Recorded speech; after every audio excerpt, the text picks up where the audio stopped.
Hello and welcome back to another episode of Critical Reactions with your host Bryan. We are going to do an album review today, which is where I check out a full album song by song and figure out what each song is doing and how it works within the larger context of the album. Today we are moving towards My Dying Bride. This album specifically is labeled as Death Doom or Regular Doom, which kind of pairs well with our last album, which was Death and Black.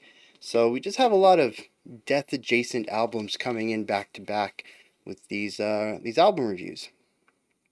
Now this came out in 1993, which is kind of wild. The last thing I want to touch on right here is the title of this opening track. This is called Sear Me 1993, which is the year it came out. There are two other Sear Me's from what I understand. There's one on a previous album that's just called Sear Me, and there's one on a subsequent album called Sear Me 3. I have no idea what any of them have to do together. That context will not come into the analysis of the song, but I do think it's really interesting that they have so many tracks with the same title on it. So, let's dive into this, starting off with Sear Me 1993. And there we go. And with the internet deciding to crap out. Alright, Death Doom. Oh man, Doom is slow, isn't it? We only have 7 tracks. It's going to take us an hour to get through them.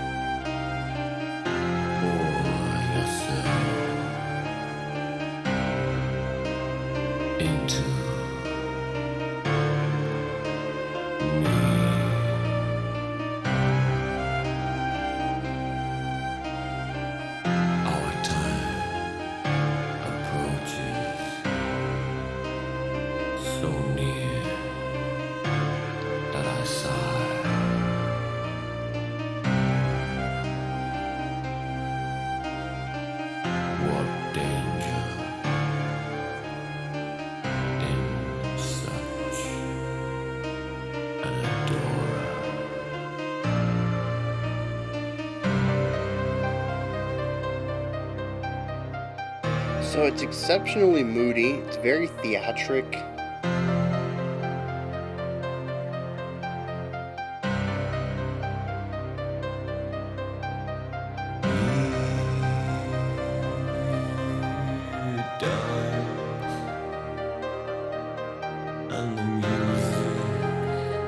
I'm curious what the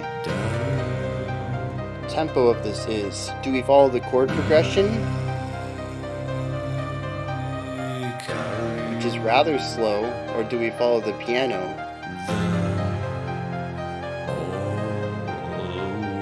Which of course is double time, but I can also feel very clearly as well.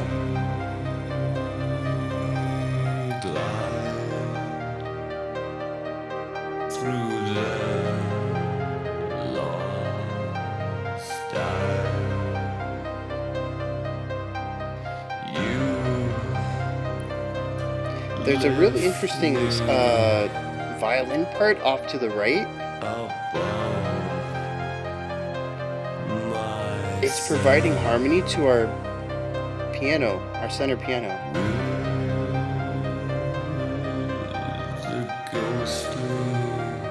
Then we also have the strings off to the upper left, kind of do an atmosphere.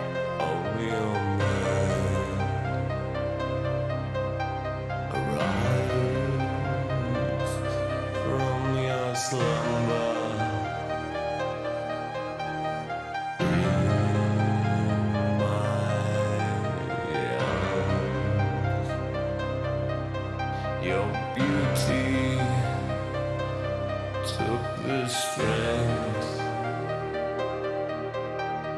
from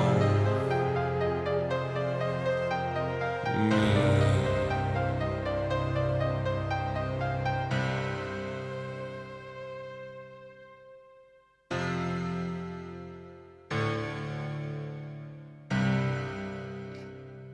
Oh man.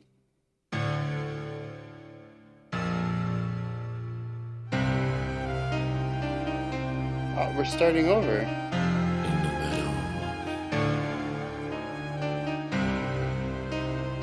All Is that Carol of the Bells in that ostinato?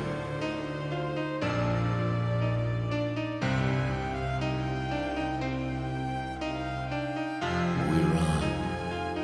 I mean, there's that one time. It's right. It's part 3 of the praise, where they shift to yeah, they shift to a line that isn't in Carol of the Bells, but the rest is the opening. Yeah, I wonder if that's intentional or not.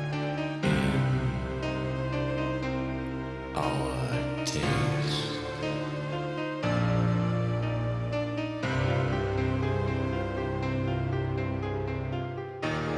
What's really interesting is I can hear the metal influence. I could very clearly hear this with electric guitars and bass rather than piano and strings. And I think that tells me that while this has it has an acoustic feeling to it, there's still a lot of metallosity. I'm making a word up. Metallosity in the composition. We are In that it would translate to a metal outfit really well. excuse.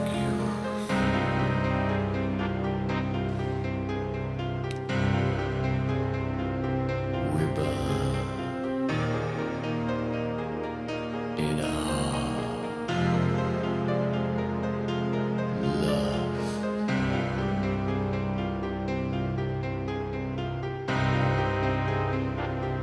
We die. I love whatever audio engine they're using for these MIDI. Eyes.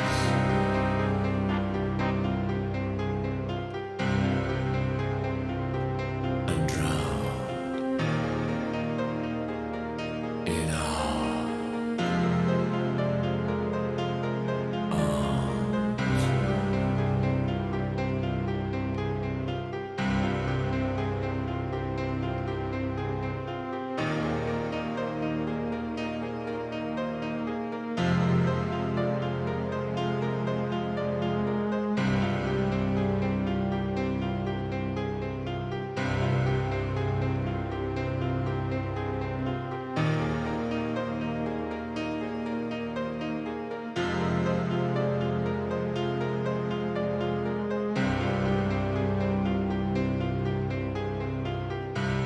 Yeah.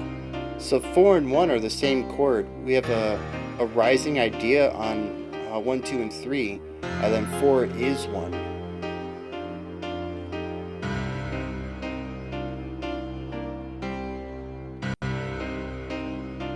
And it's happening here as well.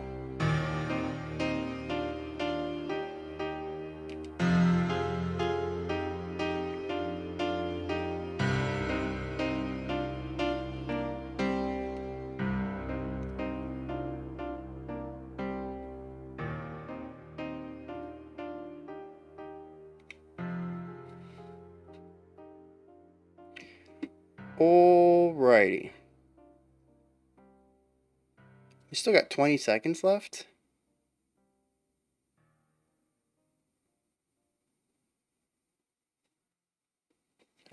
Okay, that's just all silence. We got a lot. What in the world? Hello, Mr. Arrow. How about you go away? I don't know what you're doing there. I certainly did not call you up there. We have a lot to talk about for something that is kind of one note. This is an exceptionally underwhelming intro, which is an interesting concept in itself. We often, or at least I've often talked about introductory tracks, whether it's a single or it's the first track on an album, carrying a lot of weight. First impressions are very important, especially nowadays where there is so much music out there that you really need to grab somebody and show them how you're different, because instead of listening to your song, they could be listening to 3.8 million others. If I'm remembering the number from Spotify, a million sounds low. 3 million songs is almost 4 million songs. That's not a lot of songs. Are there billions of songs? Anyways, there's a lot of songs out there. And there's more coming out every day. The advent of bedroom studios and the relatively low cost to just start making music on your own, especially if you have a phone. You can make music with a phone these days. It's kind of wild. I don't know if I'd suggest it, but we have full DAWs on at least Apple products. Androids are kind of slipping behind there. But yeah, there's so much music out there that you really need to catch somebody on your first listen, and that's not really true in 93. 93, a lot of things were really controlled by the record labels and companies like Clear Channel, controlling the radio waves. There were indie scenes and underground scenes for sure, but without the internet, kind of hard to get word out about your underground project outside of your local scenes. So there's a lot less competition back then. I'm trying to keep that in mind. But this is a really interesting introduction to this. I think I have now heard two My Dying Bride songs, and they are both hyper repetitive, utilizing MIDI instrumentation of non metal instruments, and very somber and theatric. And for a band that carries the word metal in their genre, and like we talked about last week, I think with Craving, bands don't choose their genres, their listeners kind of do, they get swept into it, but they're still labeled as death doom metal or doom metal. Both are equally weighted on Rate Your Music. There's no metal here. In fact, this is, at least to me, not really interesting past the opening minute or two. At that point, you've heard everything the song is going to do, and you are only a quarter of the way through the track. You still have another 6 minutes, give or take, of the same thing you've heard. Just more of it. You better really enjoy what's going on because there's a lot of it happening. And so for me, if this were my introduction to My Dying Bride and I was listening to it on my own casually, maybe I saw the album in a record store or something, and this was the first thing I heard from them, I would be really apprehensive. I'm not one to just duck out after a single song, especially an intro track, but I'd be very apprehensive moving forward, and if track 2 were very similar, I probably would duck out then. Especially with a record player. A CD I can skip around a little easier. I suppose you can skip around a record too. It's just less constrained. You can't just start at the next track. But I'm very underwhelmed here, is what I just spent like 3-4 minutes saying. And I don't want that to paint too much of my reaction here. I do have a lot of really interesting things I want to talk about in the composition and production side. I'm trying to keep the time frame in mind. I'm trying to keep the fact that this is an intro track in mind. I don't want to be overly negative, and like I said, I do have some positive things to talk about, but I do think it's important that my very first reaction here is I hope things get better or I won't finish this. And of course, again, that's what I would say casually. This is something for the channel. I'm going to listen to it the whole way through. I'm not going to leave you guys hanging halfway, regardless of how much I enjoy it. Or don't enjoy it in this case. But I'm going to finish it. But casually, I've got one foot out the door right now. With that said, though, that's primarily because of the intense repetition and the lack of direction. This song is hyper cyclical in every single way, from the structure to the chord progression to the tight ostinato, the tight loops, and even the variety or lack thereof of new ideas being presented. It is sonically monotonous in pretty much every way and finds, it seems, an infinite amount of ways to have very small loops to work within, and then stretching them out with a really slow tempo. So I've got repetition off the board. I still got 6 topics I want to hit on. 2 of them are linked, kind of 3 of them are linked. But I think the repetition is kind of my big one there. But something that ties into it is also the tempo. This is doom metal, and it dawned on me when we started the track, yeah, this might be slow. We did Doom Metal Week just a few months ago, and I stated there, it really isn't my jam. It kind of bounces off of me. The general speed of Doom Metal mixed with repetition is just really going to grind against me. And I'm kind of hoping we don't see more of what we saw here. Maybe they take more of a progressive approach and we do a lot more variety. But I'm not going to hold my breath. I'm expecting more of what we heard in this opening track, just maybe with guitars in the next handful of songs. But the slowness, I mean, like I counted out there, right? We can follow the piano line and get a picked up tempo, but I don't think that should be what we allude to. I think that the slow chord progression is what we should be focusing on, which gives us a very slow doom style tempo.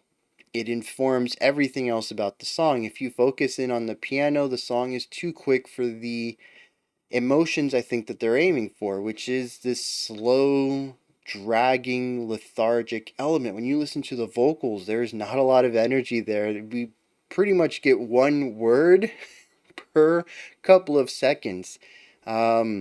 It is not something with a lot of energy or drive or momentum, and to read the tempo on what the piano's doing runs counter to what everything else in the song feels like. So I'm going to go with the idea that the piano is an eighth notes on our tempo that our chord progression provides, which was the slower one that I counted out for y'all.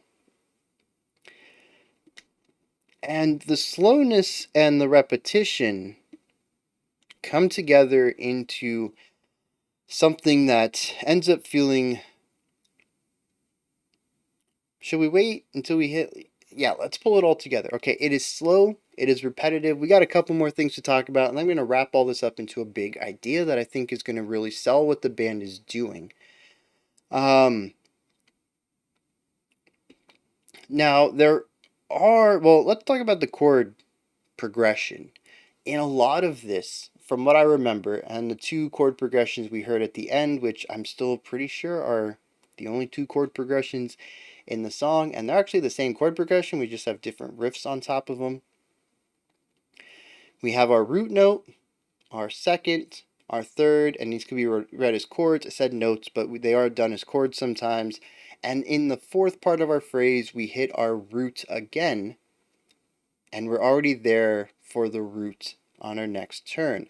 Now the thing is your 4th chord in a 4-chord progression is typically going to be your leading tone. It's going to provide some tension and direction. It's going to have a specific way it wants to be resolved into, and it usually brings us back home, which works. If we had utilized a chord based off of the 2nd note, that would have resolved cleanly down to our root tone. Instead, though, we just get the root tone, which doesn't resolve into itself very well. It just feels like a repetition. It feels like a loose end. Why did we make that massive jump back down here? Those chords are not super related, our 3rd one and our 4th one. And so it feels like a massive leap that's kind of disconnected, and it also skips the idea of a leading tone, which allows for any resolution. So we have a chord progression that sort of builds tension and then starts building tension again. It never allows itself to resolve properly. And so I think is there another one I want to touch on?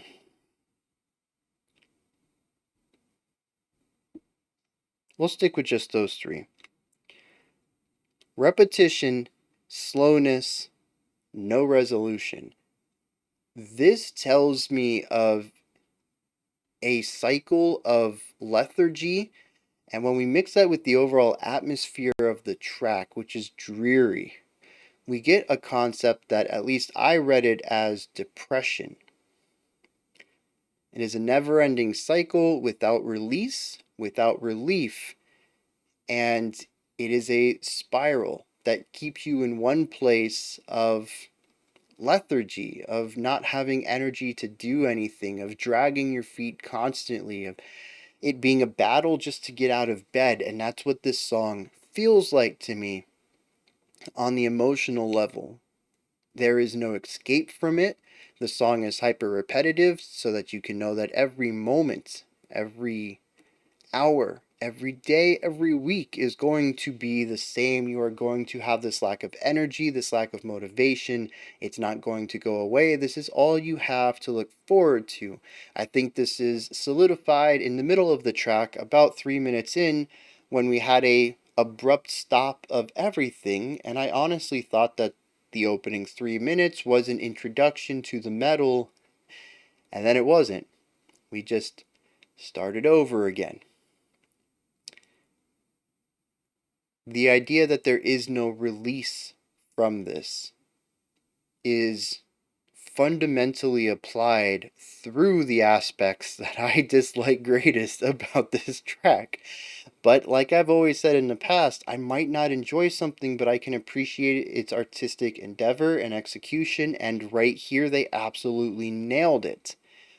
I don't know if that's necessarily what they're going for, but depressive melancholy are the words that come to mind when I think of the atmosphere of this opening track, and it is completely nailed by the chord progression, the speed, the atmosphere, and the repetition. They all work together to tell a story that is effortlessly done. It almost feels so simple with how this ends up feeling emotionally with the atmosphere of it all.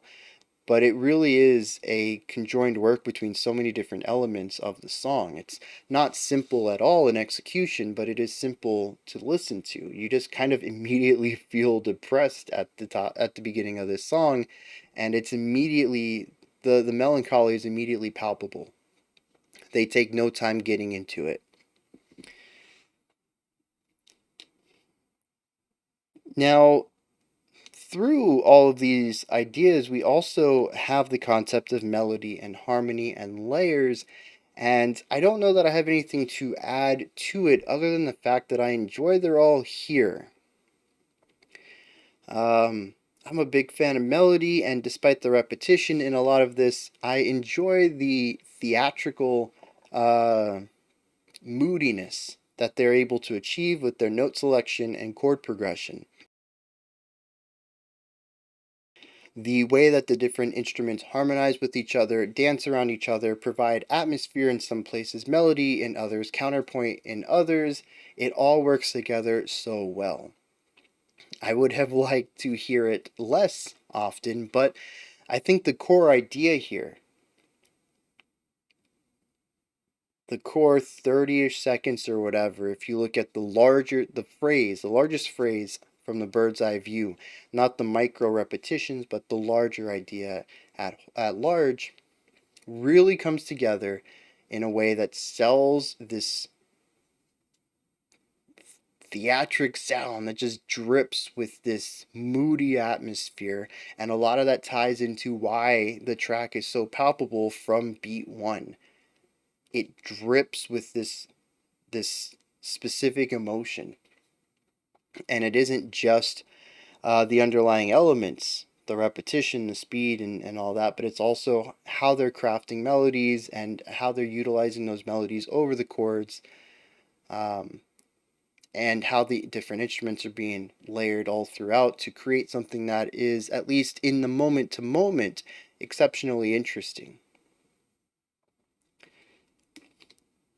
Now, I think that pretty much covers the track itself, but there are two more things I want to touch on here that, well, I already kind of touched on the one. There's no metal instruments. I don't know what's up with that. They're called doom metal. This was not a metal song, but it was really interesting that I said in the middle, I can hear the metal influence. This is certainly written by a metal band. It's just not performed on metal instruments. There's so many melodies and ostinatos and chord progressions that would 100% work well if we had shifted these from strings and piano to guitars and bass. And I think that's really interesting because it almost feels like they purposefully chose the instruments for this intro, which kind of makes me wonder what we're doing with the rest of the album. Are we going to move into metal sounds or aren't we? We really could go in either direction, I suppose, and with My Dying Bride, I don't know where they're going to go because I've never heard any of their music with metal instruments. I don't think. You guys can correct me on that. But the only one I remember was an outro track that everybody said was not indicative of their work. I think that's the only My Dying Bride we've had so far. And you know what? I think it was during Doom Week, too. The last thing I want to touch on is something that I mentioned during the track, is that I absolutely love whatever sound bank, sound engine they're using for these digital instruments. It's comparatively to modern day libraries, it's kind of cheesy, but it feels so 90s to me. And I'm sure at the time it was kind of, I don't know, maybe it was breaking technology and this was like the most realistic sounding libraries we had at the time, but comparatively now it obviously sounds very MIDI, and I have such a warm spot for MIDI music like this. It's a little bit better than what I think. 93. I was not writing music at 93 because I was 5. But, in my late teens, early 20s, I used Sibelius in university. And I'm not going to say that Sibelius's audio library in the mid 2000s, late 2000s, was much better than this. So this was probably fairly groundbreaking for the time and was exclusive only to producers, record labels and stuff like that. And these sounds eventually trickled down into consumer hands a decade later. I don't know. I don't know the history of sound libraries, but that's kind of the narrative I have in my mind because it's wild that this sounds so close to what I was using 10, 14 years later, 15 years later. That's a lot of time for something to stagnate like that. So, I don't know. I could be misremembering Sibelius's too. Maybe they were better than I thought. I just remember them being very bad. Um, But aside from the cheesy MIDI, which I'm absolutely in love with, I say cheesy in the most endearing way, the vocals here are also cheesy, which I think I said the last time we checked them out. They're dripping with melodrama. It is just way over the top, delivered in a way that is way too theatric. It feels over performative in a way that normally would be bad, but somehow elevates the track, which I think is fascinating. I'm not a big fan of it, but it absolutely sells the idea of somebody who is so stricken with grief or depression or melancholy that they can't even sing sentences. The most they get out is a single word at a time, and then they have to take a moment to catch their breath or compose themselves or maybe even just think about what the next word should be. It absolutely sells the idea of this weight of depression. Um, so again, it's one of those artistic things that I'm going to be appreciative of, but I kind of hope they pick up the pace a little bit. It's doom metal. I'm not expecting it, but this just is so slow. Also, the vocalist, I mean, it's not even just the speed of the notes, it's the delivery as well. It's that really dreary, gothic style of speaking. It's a bit airy and very low down there. Utilizes little energy and muscle movements of the vocal cords as possible.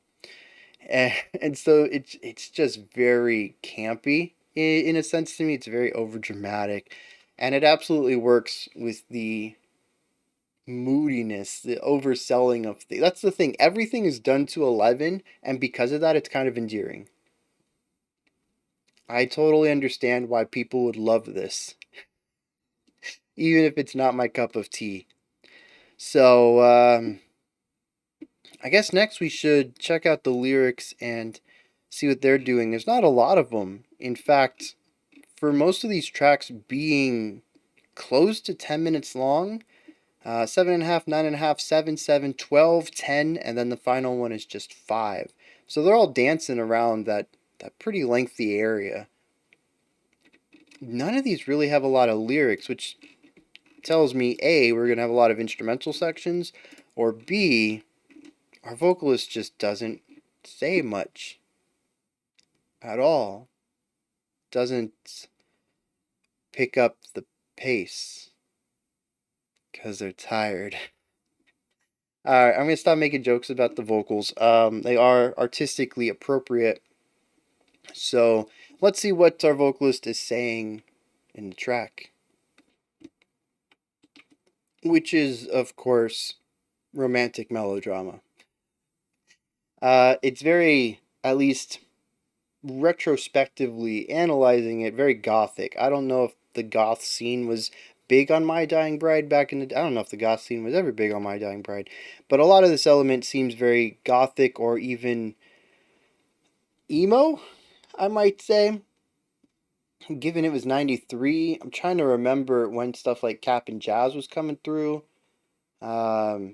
Which is like the advent of modern day emo, but I watched a history of emo, and emo actually goes back pretty far. So I think emo was around at this time, but it was in a drastically different state than I typically think of emo, and they was still kind of building into what I eventually kind of envision the genre to be. But, I mean, pour yourself into me is how the track starts. You don't get any more melodramatic than that. Our time approaches so near that I sigh. What danger in such an adorer? We dance and the music dies. We carry them all away. As we glide through their lost eyes, you lift me above myself. With the ghostly lake on your mind, arise from your slumber in my arms. Your beauty took the strength from me. In the meadows of heaven we run through the stars. Romantic in our tastes, we are without excuse. We burn in our lust, we die in our eyes, and drown in our arms. Yeah, it's about two people so madly in love with themselves that not even death can hold them, can keep them apart. And as everything else fades around them, they still find a way to be together. That's kind of what I get out of this. um,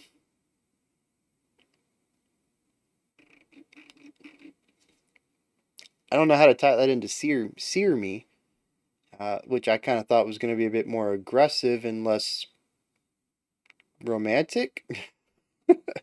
Sear Me has I mean, unless it's talking like, again, we could be going into some really over dramatic elements here, and the idea of branding someone. We're destined to be together so much that you can go ahead and sear me. You can, burn my skin, make me yours kind of idea. There is even an element of that. Says your beauty took the strength from me as you arose from your slumber in my arms, which I almost see as I brought you back to life by taking life from myself. I lost some of the strength of my youth to give me your beauty back. That kind of idea. I don't know if that's necessarily what they were going for, but that's how I read those two lines, and that goes along with the idea of giving yourself fully to someone else. But I don't know. It's a little cryptic, but I think I picked up on the key parts. As usual with these, if you have any insight into the lyrics, especially with this album, I think I'm gonna have a tough time with some of this. It's very poetic, in a lot of ways. Let me know in the comments what your take is on any of these lyrics. Might help me put things together because I don't really see how the dripping melancholy of this track, which is, to me, I use the word depressive quite often, pairs well with We love each other so much nothing will separate us. That to me is joyous. It's romantic. It is not depressive. So, like I said, I'm a little, and I must be reading this wrong. That's my first guess, but we'll see if there is any more lyrical thematic dissonance in the rest of the tracks. Speaking of the rest of the tracks, let's keep this train rolling. We're going to move on to the next one, which is called Things Aren't Working, which is excellent. So if we clear that and add that and hit next lyric and hit show lyric, and Things Aren't Working. Honestly though, why aren't things working? In a second I'm going to pause this so I can get things working. Oh, there's that. Oh, there we go. Your River is the next track. That's what I get for setting everything up last night and then closing OBS. Apparently, my script that changes this around has to be reloaded when OBS is reloaded. Lesson learned. Alright, let's dive into this and see what's going on with Your River.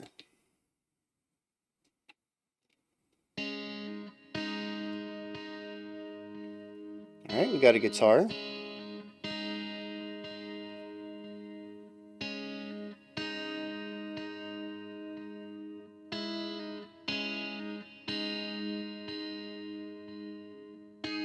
Ooh.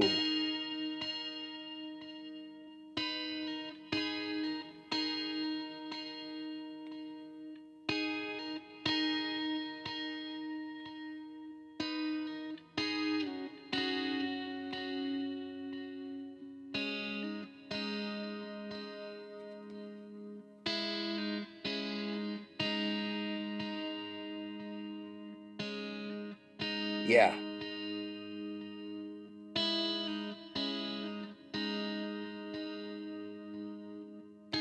So we have alternating 4 and 5, so we're in a 9-beat phrase. That's what creates that little hiccup there in the middle, which is neat.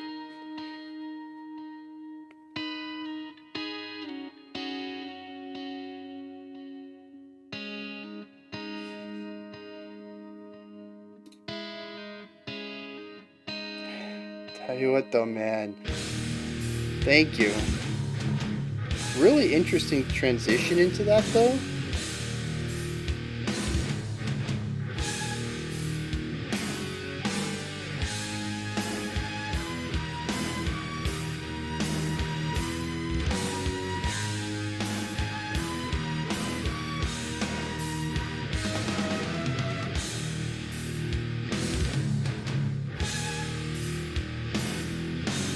So it was just our intro that was in 9?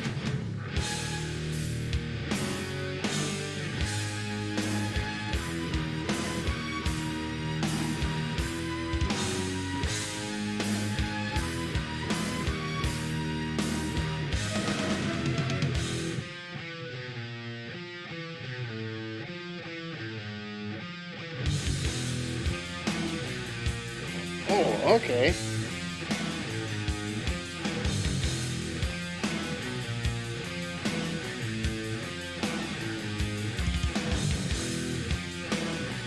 The bass could use a little bit of a boost, but it's feeling gnarly down there.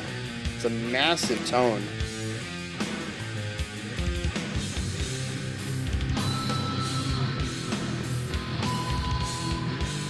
Alright, I'm getting my variety. I'm not sure how it all fits together, but we're getting a lot of riffs here.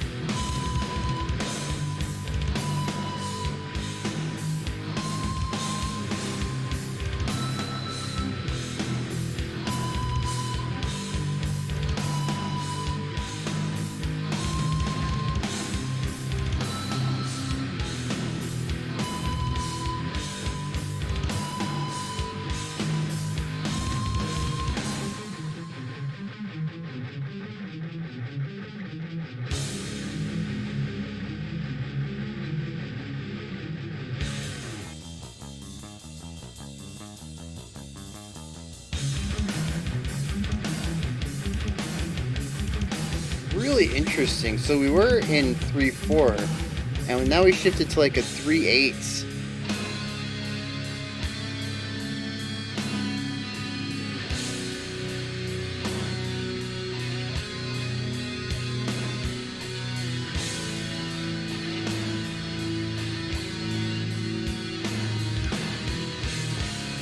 And here's the weird thing.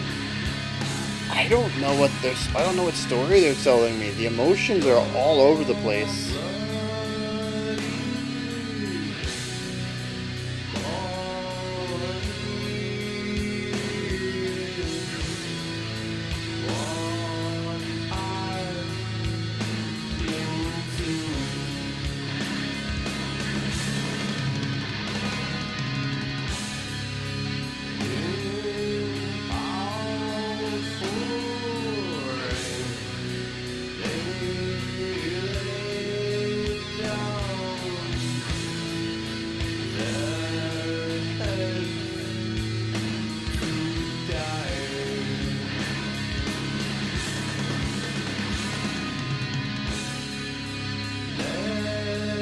Half of a minute to get through a 4-bar phrase.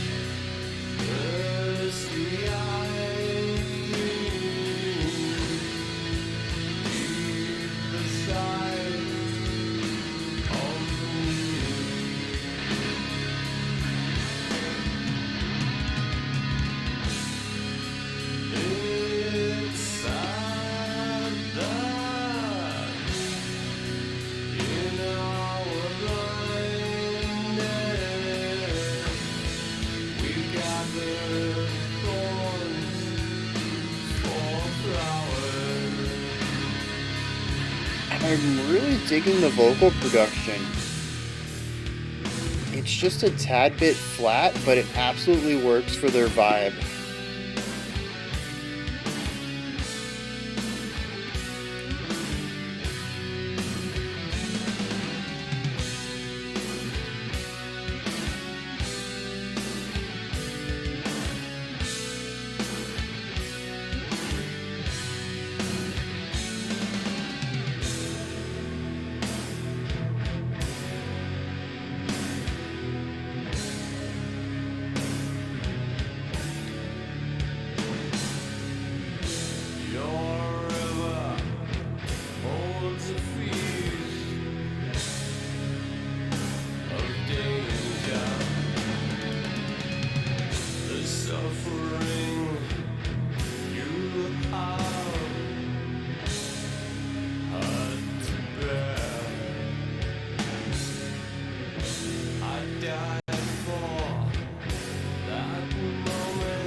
So not these lower notes, but the higher notes. Does anybody else feel like this is a slowed down version of James Hetfield's vocals? It might just be that they have very similar production on them. The lower notes, not at all, but the higher notes, I'm kind of getting that. I don't know, maybe that's just me.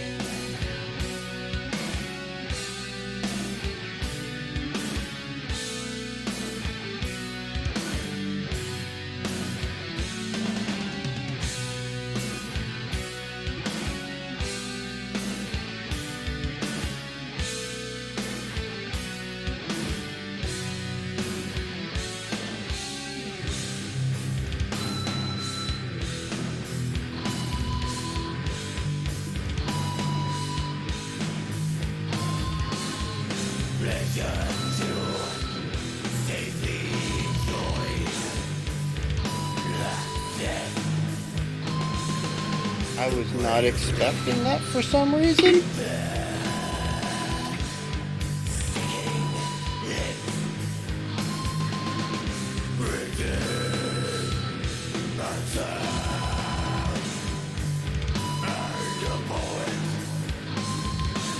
There's more urgency.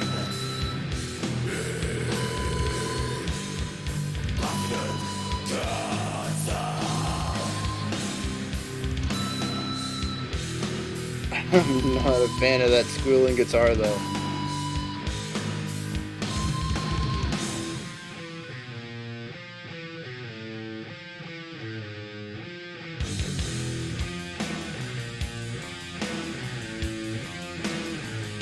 Double time? Oh no.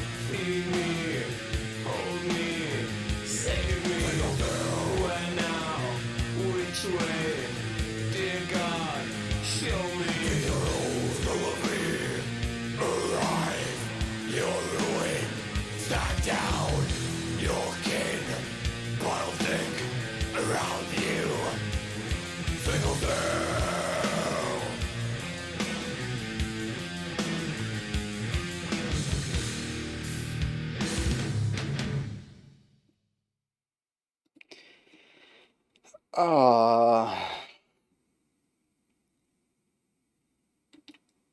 What? Talk about one of the biggest turnarounds. The stuff that I talked about in our opening track are still fairly present in a lot of this. It's still slow. Individual sections are still repetitive, and the atmosphere is still very melodramatic. Everything is still taken up and heightened into an 11, regardless of if it makes sense or not, because in the context of everything else, when everything's an 11, you make whatever you want an 11 and it fits. It doesn't matter how awkward or cheesy or out of place something is, it's just as extreme as all the other weird things, and it comes together into something that fits. A lot of that's still here. But they completely flip the script on the repetition on the whole. Our individual sections are rather repetitive, but we don't stick around with them anywhere near as long as our previous track, which was 7.5 minutes of kind of just one idea and a couple variations on it. This one says, that's not really us. We're sorry we introduced ourselves that way. We're actually kind of wacky. Um, and that wackiness shows through with their constant tempo and time signature shifts. There's a lot of riffs in here, and while a lot of them are a bit laid back and designed to be moody, we do have the 3/4/3/8, the 3/4 and the 3/8 sections, which had drive and intensity to them, and even something groovy like that section we just came out of with that boom boom boom ba-doom boom boom ba-doom, and we get a little bit of syncopation in there that's pressed up against the straight eighth notes on the ride cymbal, and we get that nice syncopation against the rigidity, and it just creates something super groovy. And it's done with a bit of a faster tempo comparative to a lot of the things we've listened to in the rest of the track, and very fast compared to our opening track, and it just creates a song that to me feels like it has more in line with Between the Buried and Me than anything else that's traditional doom metal, that especially like stuff we checked out during Doom Week, where a lot of it was monotonous and one tone and really focusing on atmosphere above all else. This one had atmosphere, but it wasn't the end goal. Not like our introduction track where everything was subservient to it. The end goal here was a secondary means. Can we make something atmospheric? Sure. If we can't, though, we won't. And I think that's a really interesting way to go about it, because it creates a track that, at least to me, feels hyper disconnected from both itself and the context around it. Maybe we'll continue to see composition like this in our next few tracks and it will recontextualize it, but right now it stands out as an oddity against the way the album was opened up to me. The purpose of all of the compositional elements in our opening track was for the atmosphere, and this felt more like a traditional metal track than something that was artistically focused on theme. And through that, some sections come off as really well and are really well done that work with the larger themes at play, and others seem randomly thrown in there, very Between the Buried and Me. What are we going to do next? I don't know. Let's figure it out when we get there, kind of idea. It doesn't need to be coherent, it just needs to be something new. And the rough transitions into pretty much every single one of these sections sort of solidifies that concept to me. I'm not saying that that's how they went about composing it, but that's how the end result feels to me. Is it almost feels like they don't know where they're going, until it's time to be there, and they're just kind of winging it at that point. Why do we triple the tempo at times? Why do we abruptly shift time signatures? Why does every riff have to abruptly move into the next? Why can't any of them cohesively move from one idea to the next, especially when so many of them are based around the same ideas? The melodies are all kind of focused around one concept, especially one note, a home tone that they sort of revolve around, and that home tone shifts with the chord progression. When the chord progression rises by a whole note or something, our riff rises by a whole note. It's all very stepwise. It would be very easy to take what you've written and just write a different punctuating idea that might lead itself well into our next section. Put a retardando there if you're going to be at a slower tempo in the next one. Everything here is hyper rigid in the transitions. We were doing this and now we're doing that. Which is kind of foreshadowed in Sear Me as well. The one time that I thought we might have been going somewhere was literally an abrupt stop to nothingness. It's just that we recycled the idea. We started back from bar one rather than going to a new idea. But the concept of trashing an old idea to move to a new one that has nothing to do with each other and there's no smoothness between going between the ideas was kind of stamped out in that opening track, and I should have seen this coming. So it's just kind of wild to me how polar opposite our opening two tracks are, and it puts me in the position of not knowing where we are going next. What is track 3 going to look like? What is our 12-minute epic going to look like? What about our outro? I don't know, and I can't know. We could experience a third completely different style from both of these, or we could return to one of these styles, or we could incorporate both of them into a single song. I don't know. I have seen two ends, maybe, of a spectrum. I might see an end in a middle, and maybe I'm going to see another end with track 3. I have zero consistency between any moment in this song, and I have zero consistency with both of the tracks I've been given. The overall concept of writing a riff and running with it and putting slow vocals on top of it is consistent, and that's about the only thing that ties everything together right now, is the core underlying riff writing. And that's not a really strong foundation to build an entire album off of thematically. Now, that's not to say every album needs to be thematically cohesive. A lot of albums tend to do that simply because you're exploring a single moment of a band, right? When we talk about a recording process, we're talking about 3 to 9 months of songwriting and composition. When we talk about the larger idea of bands, 3 to 9 months is less than a year.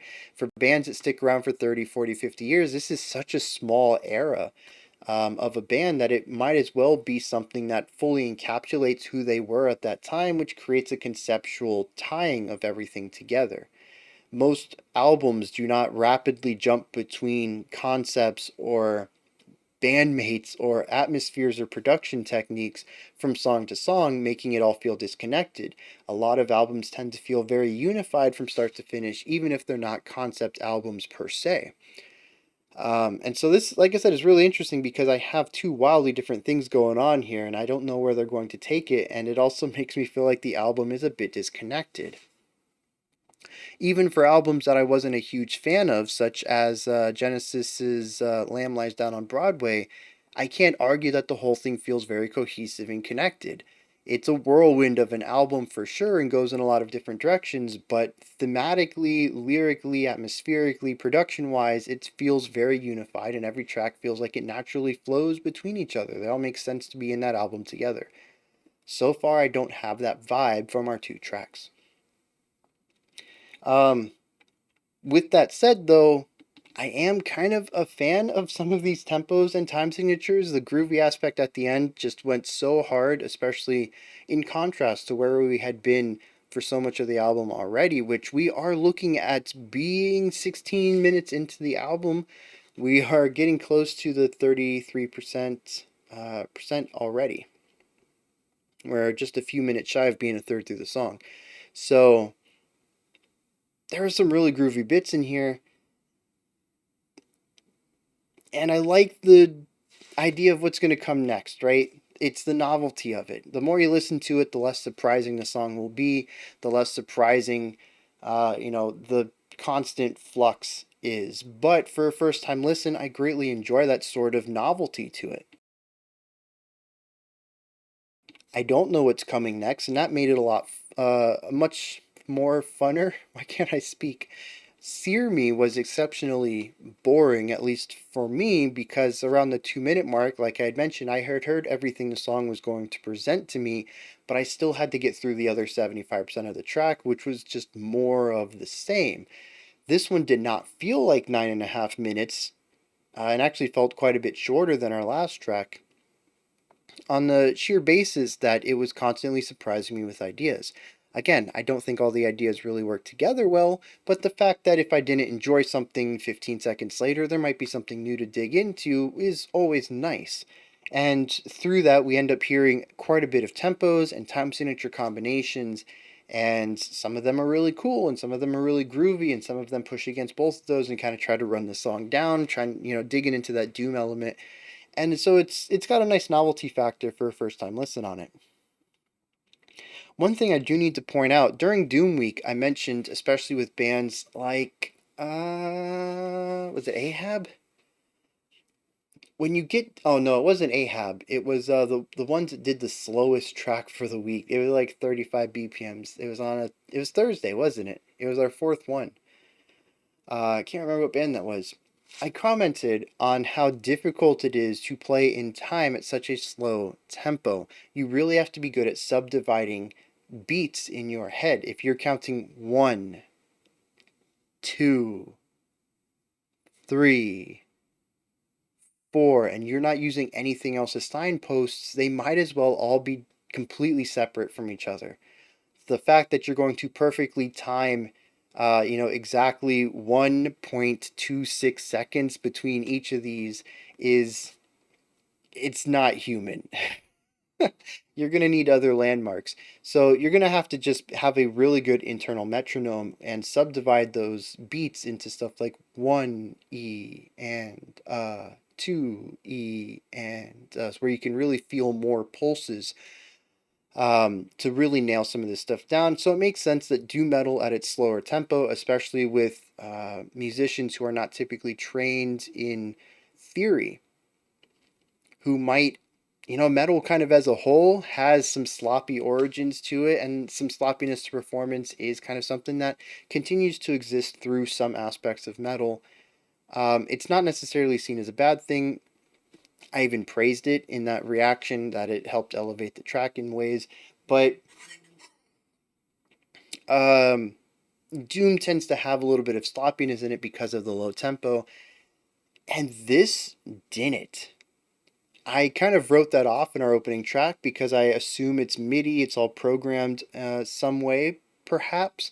Maybe it is all performed. I don't know, but listening to the second track, Your River, in our slower sections, everybody is directly on the beat.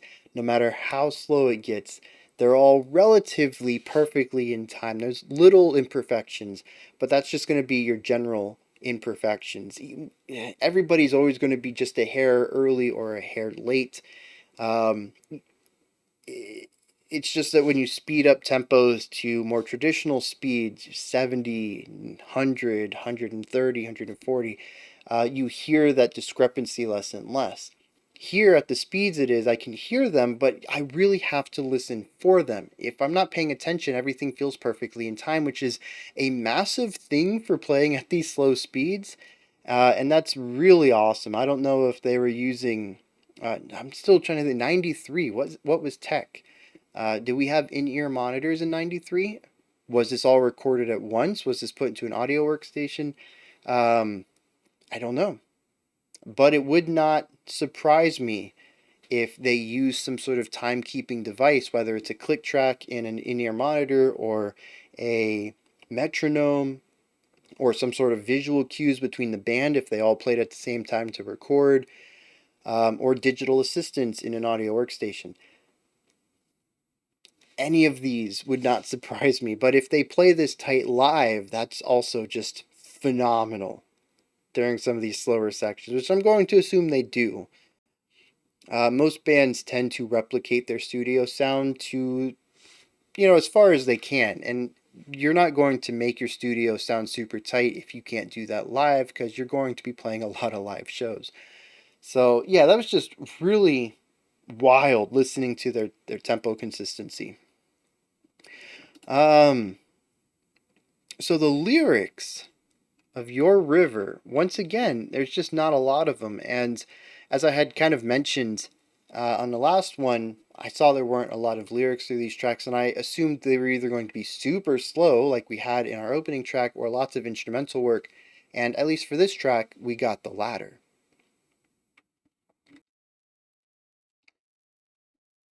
The lyrics are kind of separated into two sets.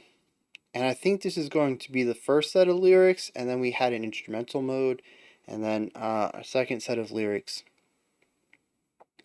The first set speaks about holding somebody in their arms who is on their deathbed and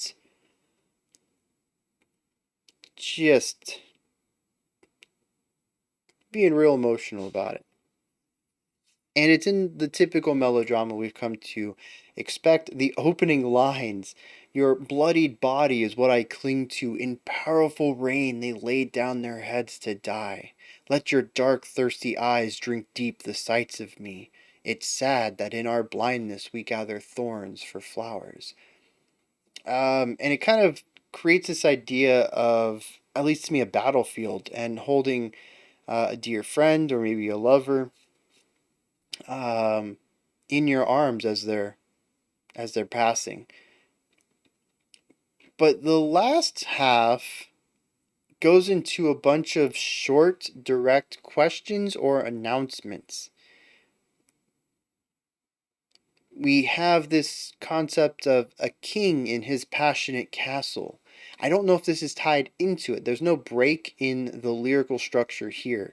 There are no stanzas. This is all directly one idea, and I don't remember if any of this went fluidly from one into the other in the track. Like I said, I remember an instrumental somewhere breaking up the two sets of lyrics, but we go into this idea. It says, "Where now? Feed me, hold me, save yourself. Where now? Which way? Dear God, show me. Take your own. Struggle free. Arise. You're ruined. Stand down. Your kin piled thick around you. Save yourself." And are these things he's shouting at this king?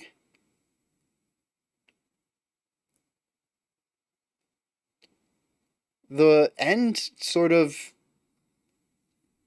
pushes in that direction. It says, "You're ruined, so stand down. Your kin pile thick around you. Save yourself." But the rest of it doesn't really lean in that direction. So I kind of get the idea that their friend was killed in this battle, and they found the king who led the opposing army and defeated them in battle, and were going to take revenge in some manner. But maybe not. However, this concept of being in a battle, I think, works well with the track. We don't hear the first set of lyrics, which are melancholy, until the song kind of takes a moment to breathe. And instead of a flurry of changing ideas, we just have this one concept that we sit within for a while. And it's a long while. I had mentioned that one specific line was taking half of a minute. A four-line stanza would take 2 minutes to get through. Um, we were in this one section for a long time, especially when you compare it to the frequency that we were shifting sections before that. And so all of the chaos of our opening 3-ish minutes could be seen as the battle itself, shifting the ebb and flow of the combat, having moments to breathe and moments of chaos, especially if we're in the realm of kings and castles. This is probably a melee-based combat, swords, knights, that kind of thing.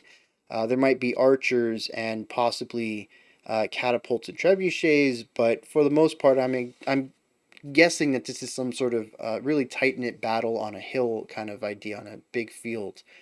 And so we reach this somber moment where all this chaos has happened, and then our protagonist sees, oh no, Bill! I don't know why I chose Bill.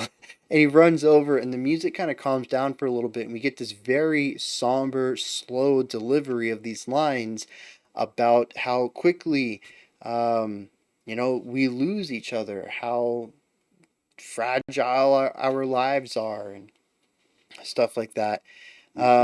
And then the ferocity shows up again when we hit the revenge moment, and our protagonist wants to take the king's life and stuff like that.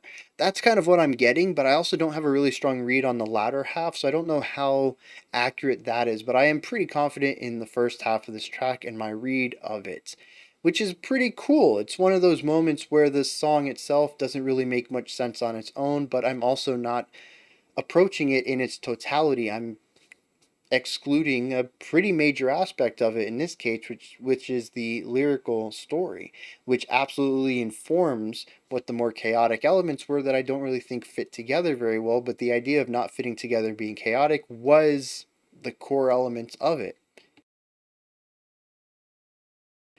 So that's kind of neat.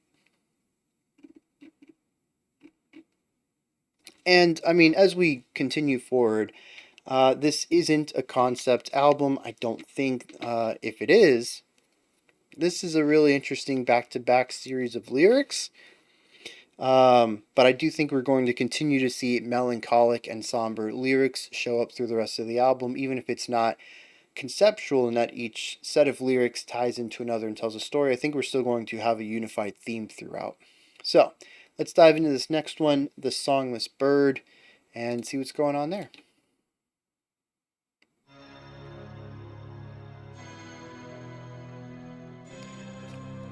I love that organ sound. I really do.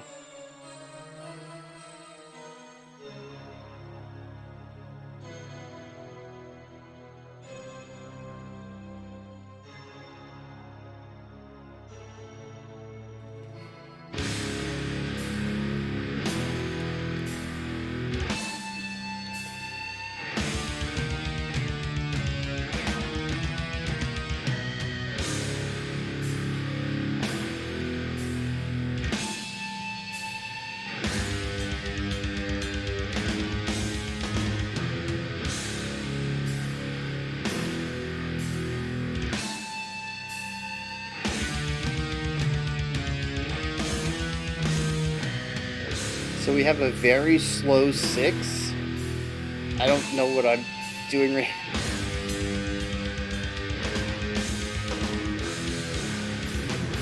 Oh, okay. So we picked up the tempo again. Yeah, we started with a slow 6. Don't copy my conducting. That was a terrible way to conduct 6.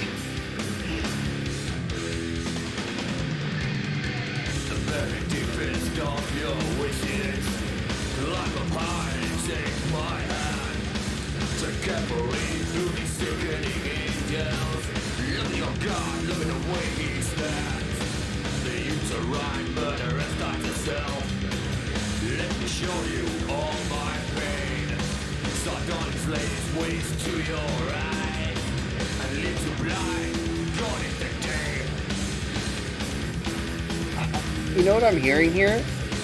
It's a lot of what would become influence in the Gothic industrial area. Am I right about that? Not this part. the lyrical section though.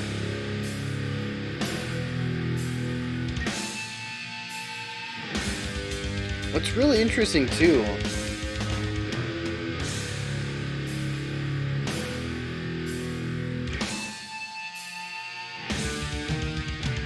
yeah, it's really interesting because our 6 it's not broken up in half into 1, 2, 3, 1, 2, 3. Our accents are 1, 3, and 5, which makes it feel like 3 sets of 2 rather than 2 sets of 3, how 6 is traditionally handled.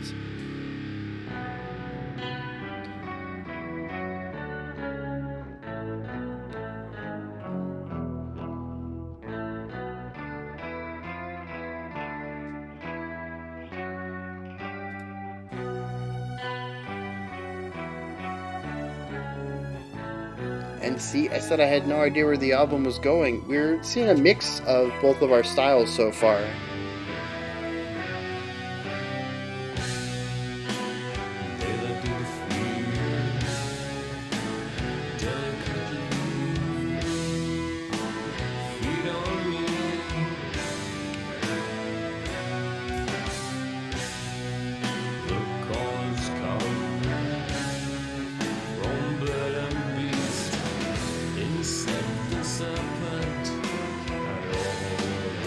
Interesting use of dissonance there.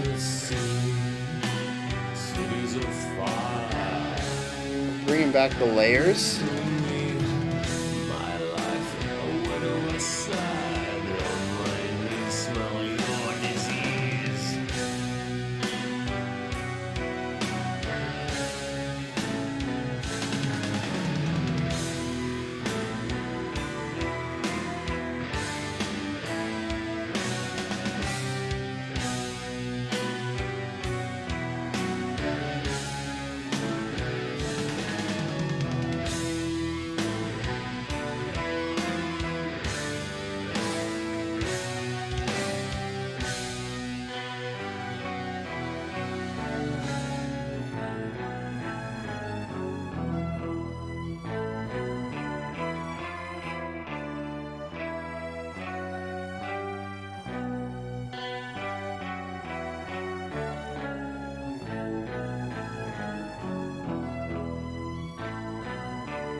What?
That was actually that's 3 for 3 now, isn't it?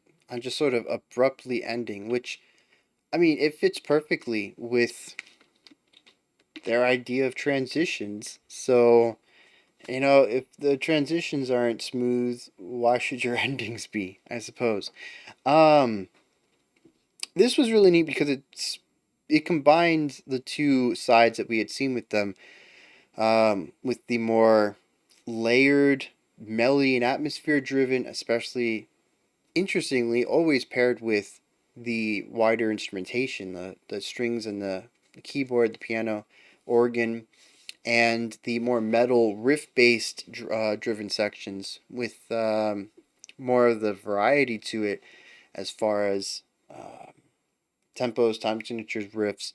And we kind of found a middle ground there where we introduced an atmospheric section. We stayed with it for a while. We did introduce a contrast to it. We introduced a brand new section, but it wasn't as sharp of a transition as we had heard in other sections where we drastically changed tempo, time signatures, riffs.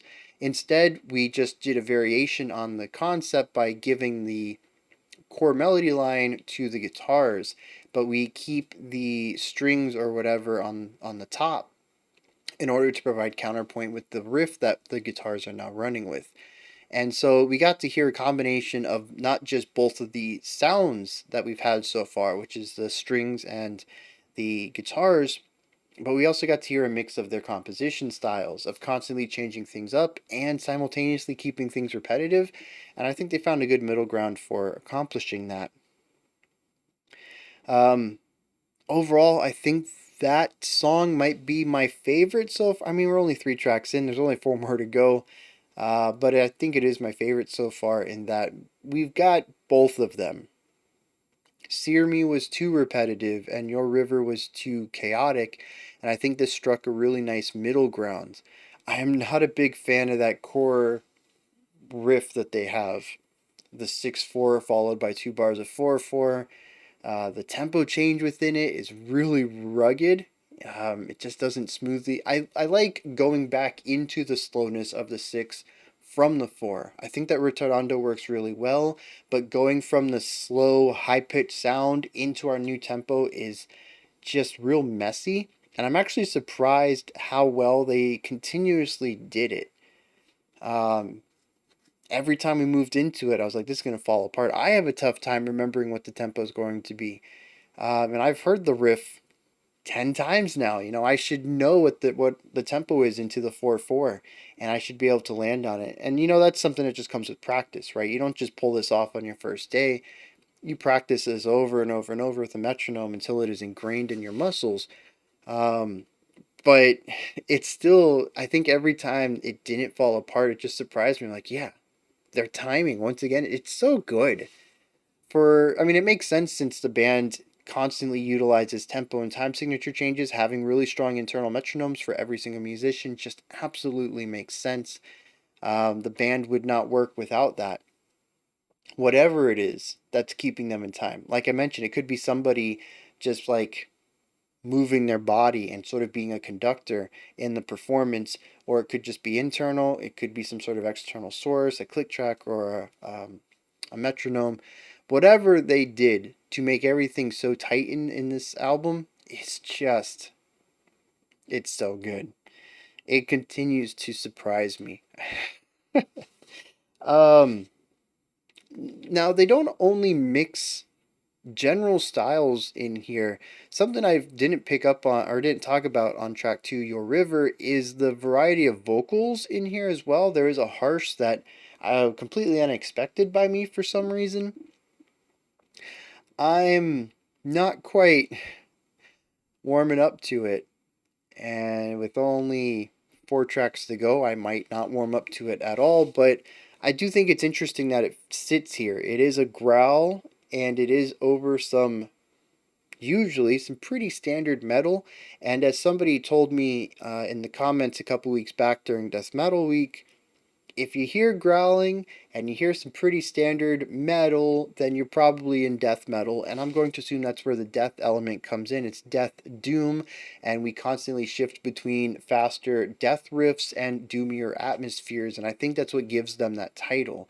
They don't really merge the two very well, at least not in the first half of this album, but they do transition between them frequently, and it's less of a mishmash of them and more of, well, like peanut butter and jelly, which I just found out is kind of a US thing.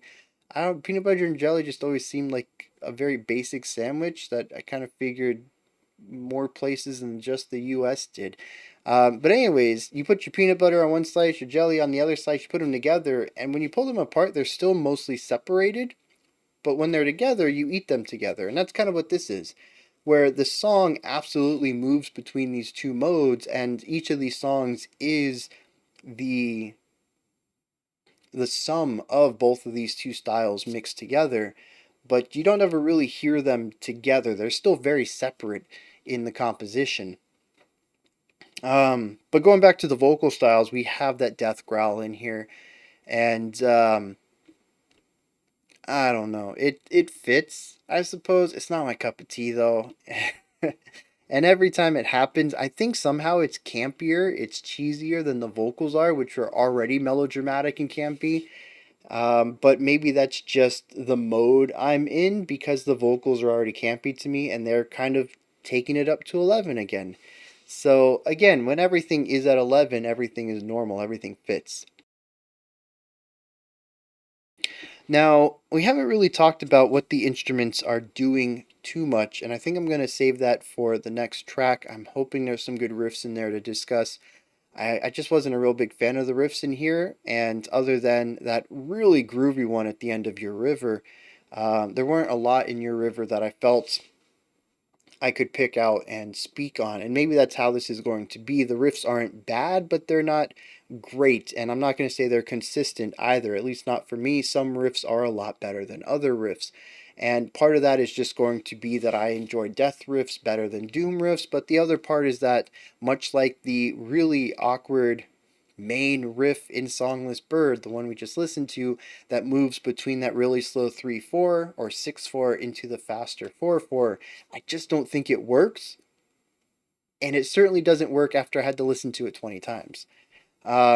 So again, I don't think that they're super consistent on their riff writing, at least for my tastes, but they are very consistent on their atmospheric writing. And I want to talk about this at the end of next track and specifically look at the way that they craft riffs, melodies, and atmospheres. I'm hoping The Snow in My Hand, track 4, continues on with the vibe we have here of mixing our two styles. But something I did pick up on here is drum and bass. The bass has a very fat tone. I love the bass tone. I wish it was just a hair bit louder. It is a little difficult for me to hear. I have troubles with bass tones anyways, and I do have my bass EQ'd up just a little higher than it should be typically, so that I can hear stuff like that, and it's still a bit quiet. When it was isolated, it was fine. I could hear it and pick it out clearly, but it was also still kind of quiet, where the song typically sits at, if this is full volume, when the bass was isolated, the volume was a bit lower than its highest moment. The bass just isn't a very loud portion of the band here. And maybe that's purposeful, because the bass in the parts I do hear it isn't really doing much. It just fills in the low end. But I really love the tone and I wanted to point it out. Equally whelmed, I should say, with the drums. They're functional. Much like the bass, they do their job well of keeping time and providing a percussive element to the songs without really stepping over into fantastic or phenomenal drumming. And some of that I'm just going to allude to the fact it's doom metal we're in half the time, and there's just not a lot of room for really interesting melodic or complex drumming styles. But in our faster death moments, I really would like something a little more functional than being a human metronome. I'm trying to, again, keep this in perspective. Like I mentioned, it works for the doom sections, and maybe they just didn't want to be that type of technical death band, and that's fine as well. It would have been way out of place to go from technical death to doom as well. But I'm also trying to keep, again, the 1993 thing in mind, and that I'm coming at this 30 years divorced, which is just going to, it completely warps my perspective of it, because I don't have the context of the time or the release or what kind of death metal was being made around it, what its influences could have been, and where my tastes are also more influenced by modern styles. So I'm trying to keep that all in mind, but the drums and the bass they're whelming. They don't overwhelm me, they don't underwhelm me. I'm just kind of whelmed. So they're okay. They're functional, right? They do what they need to do, and they kind of stay out of the way for the riffs. And like I said, the riffs are kind of hit and miss with me, so it's not going to be something I think perfectly works. But again, that's just my taste. That's a very subjective take on all of this.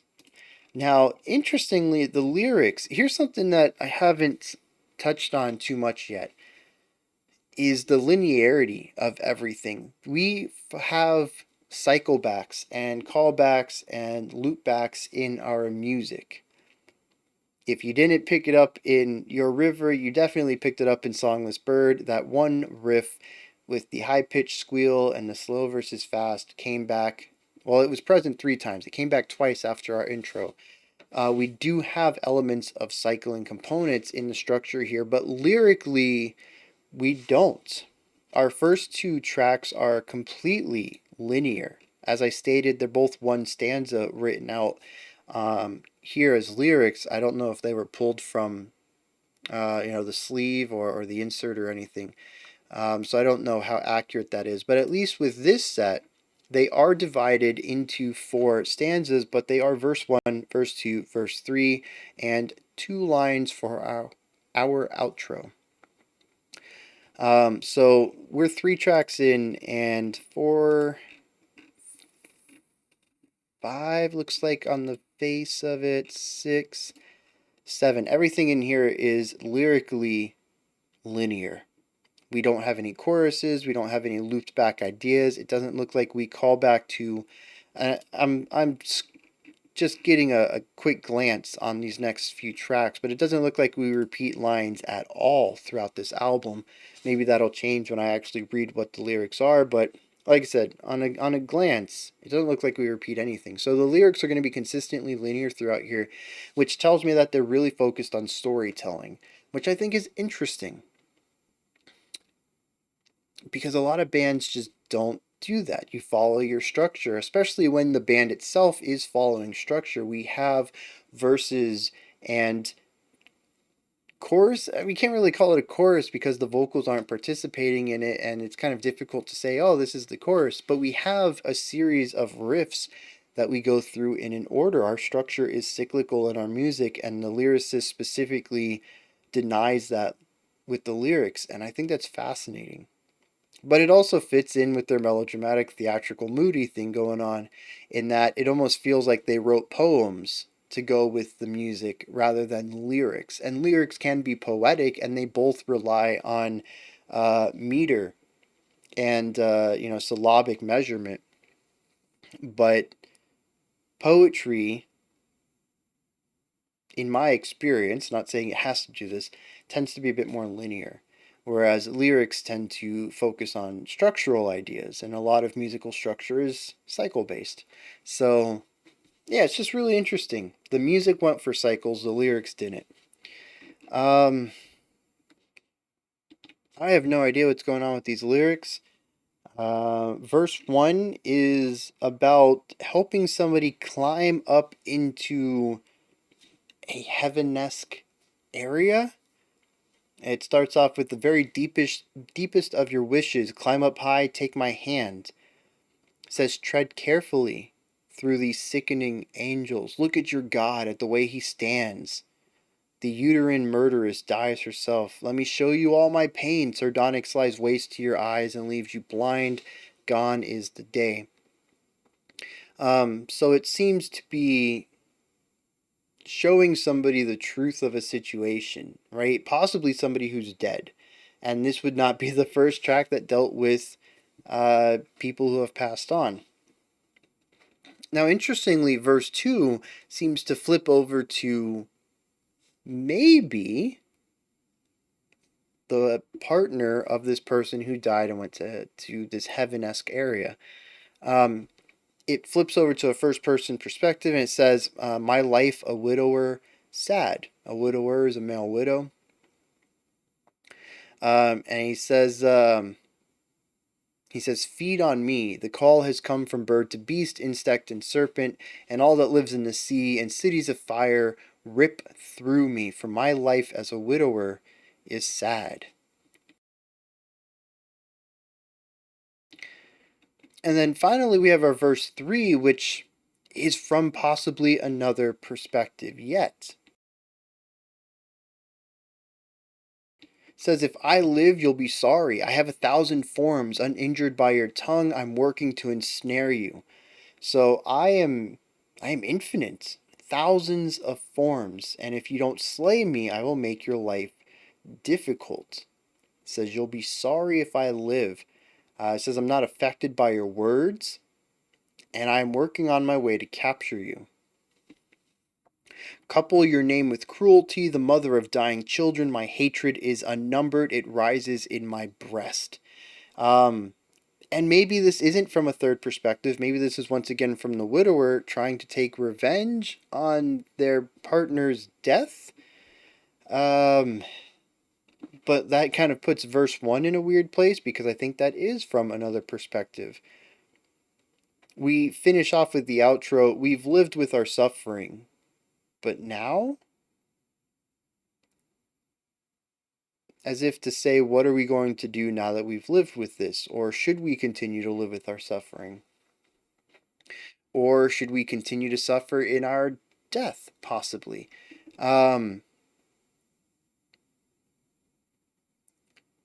we're 3 tracks in, and all 3 have dealt with death of a loved one, going along with that emo melodrama that I touched on in the opening track. And are done so with very interesting language that also feels overdramatic. I don't quite know what exactly this track is going for, so I don't think I have as strong of a read as Your River, and I don't know how any of this fits together in any way with the music. The music was kind of annoying to me man, that slow riff, I'm not going to talk about it again. I'm not a fan of it. But the rest of the track, I don't know how it fits along with the lyrical themes going on here. So let's move on.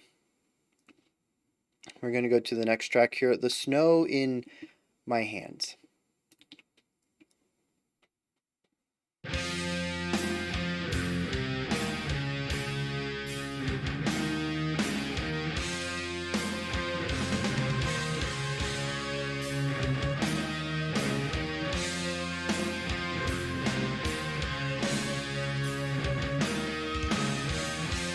Yeah, so the strings are just doing pedal tone. The guitars are allowed to dance around it with little flourishes. The strings are doing one note though.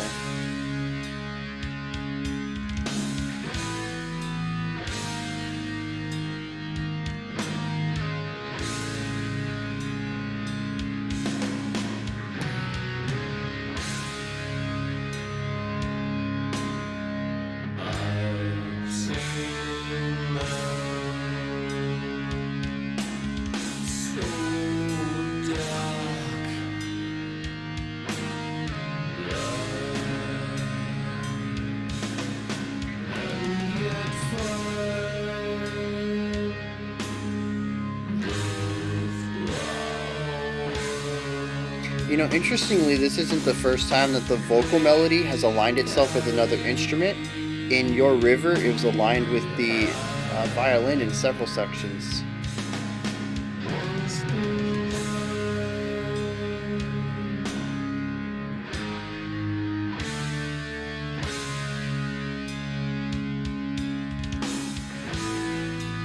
That was a nice little fill there.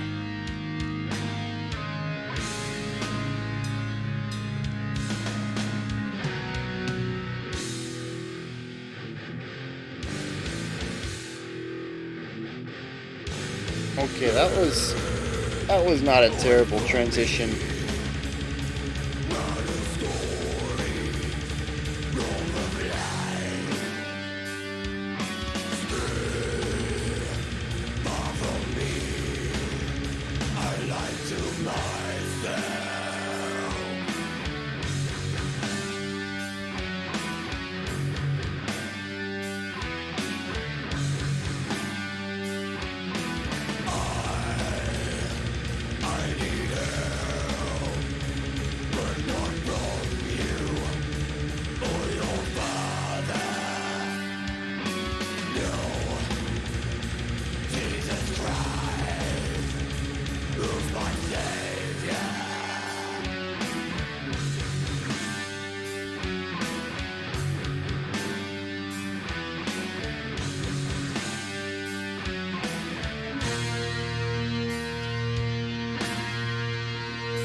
Interesting. We're getting some really neat dyads in here.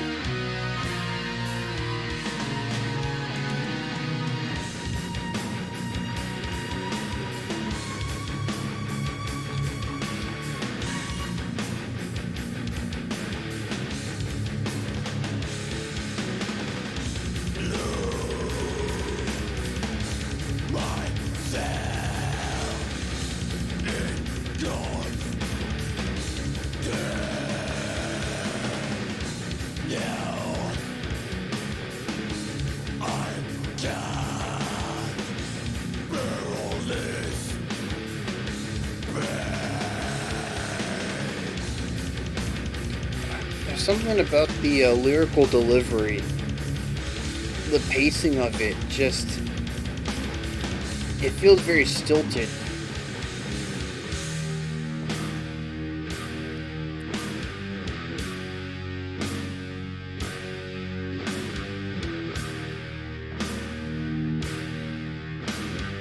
Oh man, so I just noticed the bass is kind of anemic against the guitars, primarily because of the width and trail. The bass hits its note and kind of comes off, whereas the guitar hits it and is allowed to have this reverb on it.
The rhythmic cadence seems to be dictated by the lyrics, but I wouldn't say that the lyrics are an exceptionally strong rhythmic idea, so it's really interesting that that's where they based it.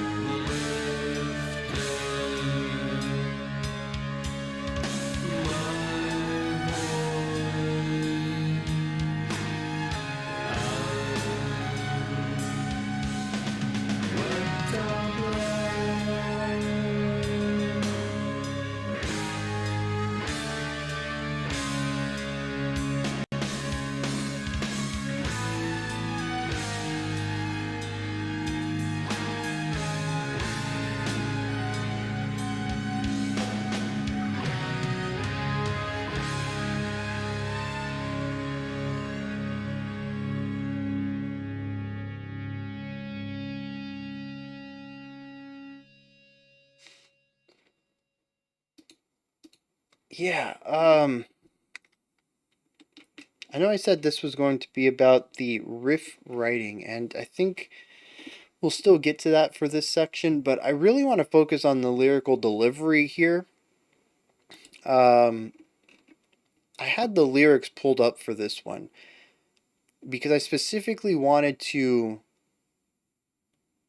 look at how they were delivered. Because when you have something this slow in a lot of these sections, there's going to be a heightened emphasis on accents and rhythmic patterns.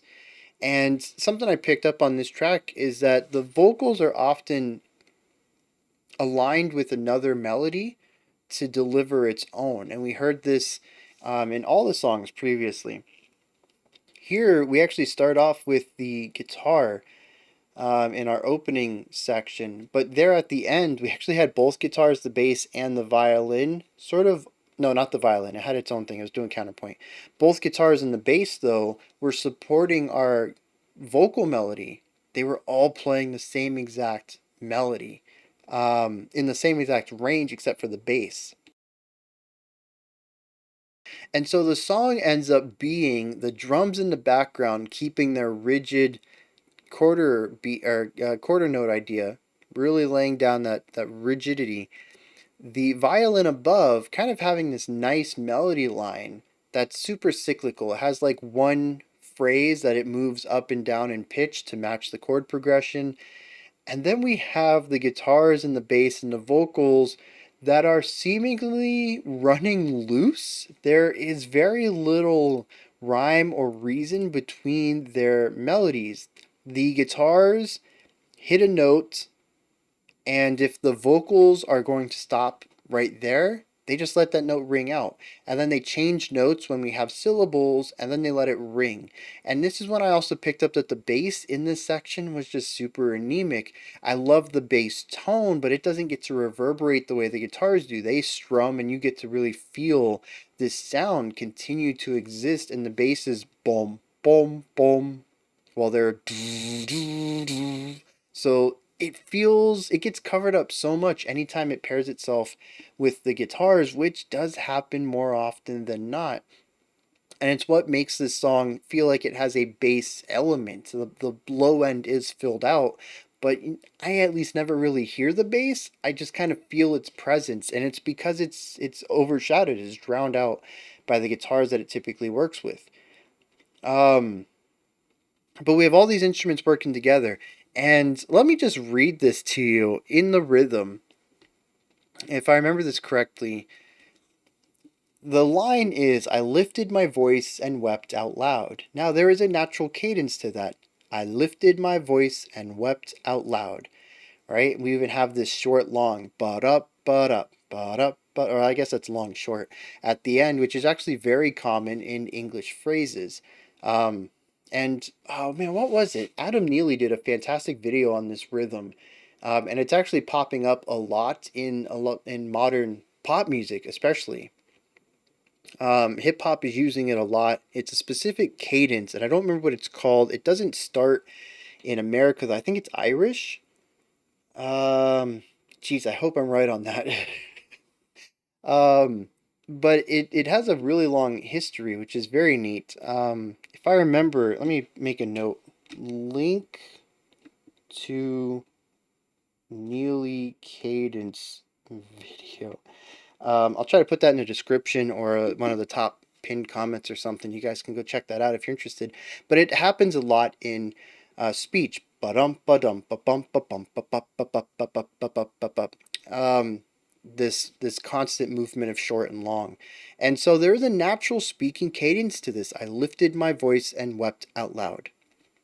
And instead, we get I lifted my voice and wept out loud.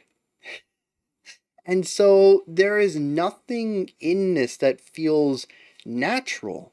And the thing is that the whole band is in on this one rhythm. So we have a stilted vocal delivery. The line doesn't feel passionate to me because it feels like it's delivered by a non-native speaker, somebody who's trying to figure out how to say each word, or maybe even just a young kid learning to read. Um, it's missing that naturality to it, either in a linguistic naturality or a singing naturality. There's just a lot of heavy pauses, and there's no symmetry or even a controlled asymmetry in the rhythmic structure. It just sort of seemingly is random. A couple of quarter notes, a single quarter note, a single quarter note, and then back to back eighth notes. There's just nothing here that feels connective, and since they're distanced so far apart, it feels even more stilted. And when you give the whole band that line, it makes the song feel like it's grinding to a halt. Now, this could be a case much like Your River, where it's an artistic decision that works well once I understand what the concept of all the lyrics are going for, the thematic element there, and maybe the disjointedness is baked into the song because it's part of the lyrical themes. But it left me really paying attention to a lot of the way the lyrics are delivered in this track, and they're just not satisfying. That's a subjective term, but I'm going to stick with it. I'm not satisfied listening to this, and I checked it out when we were doing the death metal growls as well. There was a little bit more of a cadence to that as the music was moving. None of the instruments were really lining up with it. It doesn't have a pitch, so we didn't have a second instrument doing a similar melody to do layering on it. The vocals were by themselves, and in such, the rest of the band was able to lean into a groove, into a general rhythmic cadence, and the vocals had to fall in line with it. Where most of the time the vocals are that we have the clean vocals, they are aligning themselves with another instrument and dictating the rhythmic flow and pace of the sections, primarily during the slower parts. And it creates sections of the song that are anti-groove, which I think is a really interesting thing to bring up. I'm not a big fan of it, but that doesn't mean that it's not the right thing to do. This is something I like to promote in the channel just in general, but just because I don't like it doesn't mean it's wrong.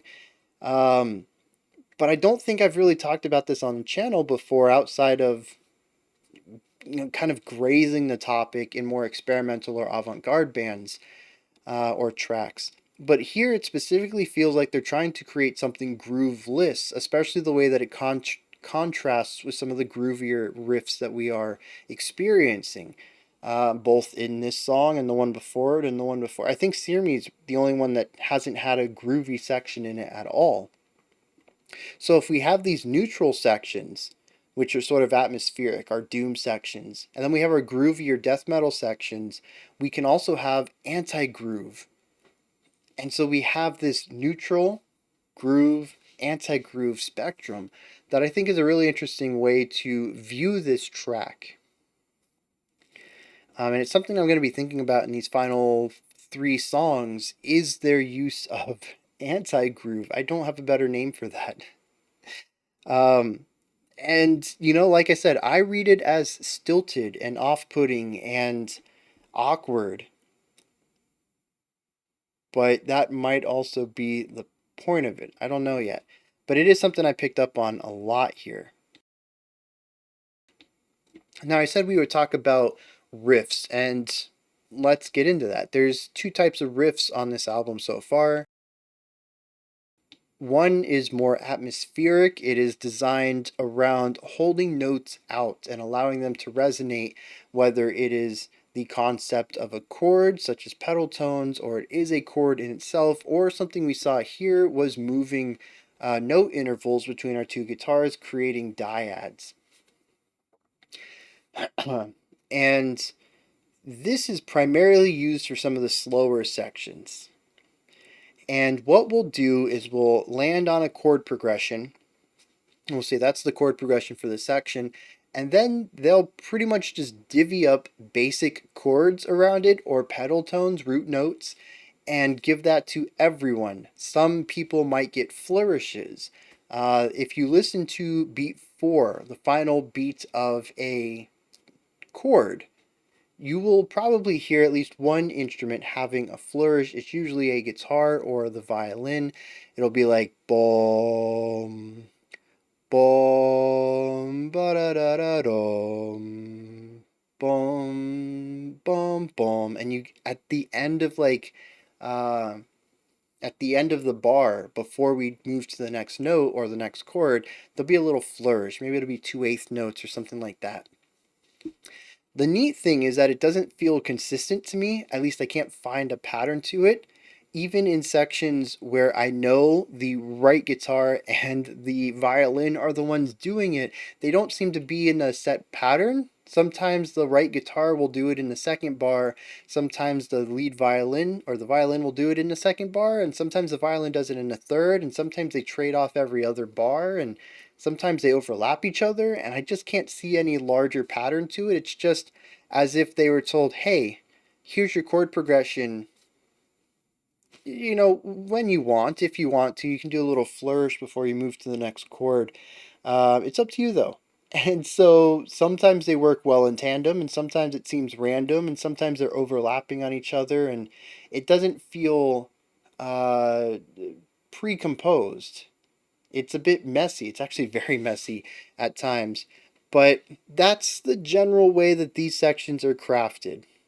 Chords or single notes that lead us through a chord progression. And you can hear this at the end section of The Snow in My Hand, the track we just listened to, and pretty much any of the slower, doomier sections. Now, the death sections tend to have more energetic riffs.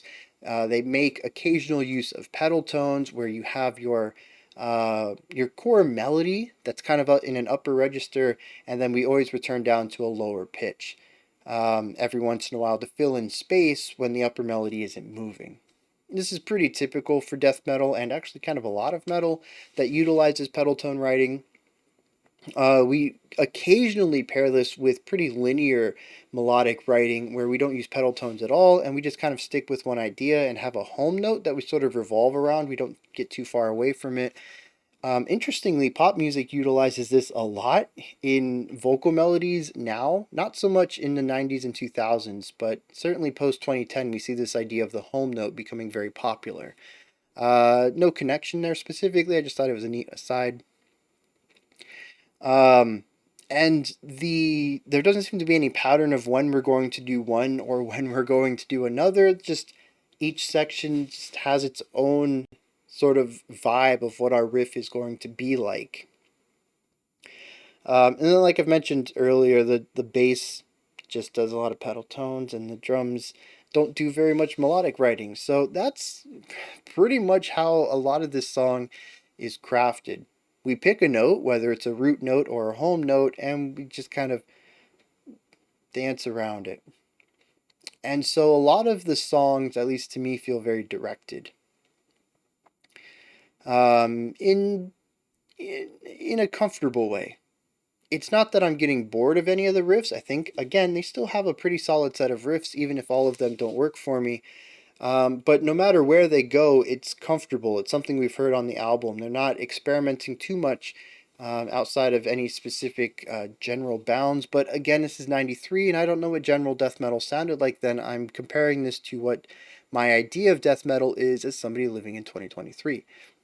They could have been the breeding ground for these styles, or it could have been death not just a few years ago that might have influenced them. They're still kind of on the cusp of the beginning there. Or any of the thrash, they're just slowing down some thrash music here. I don't know where their influences were. I don't know how influential they were, but a lot of this just feels very familiar and comfortable to me, based around death metal ideas.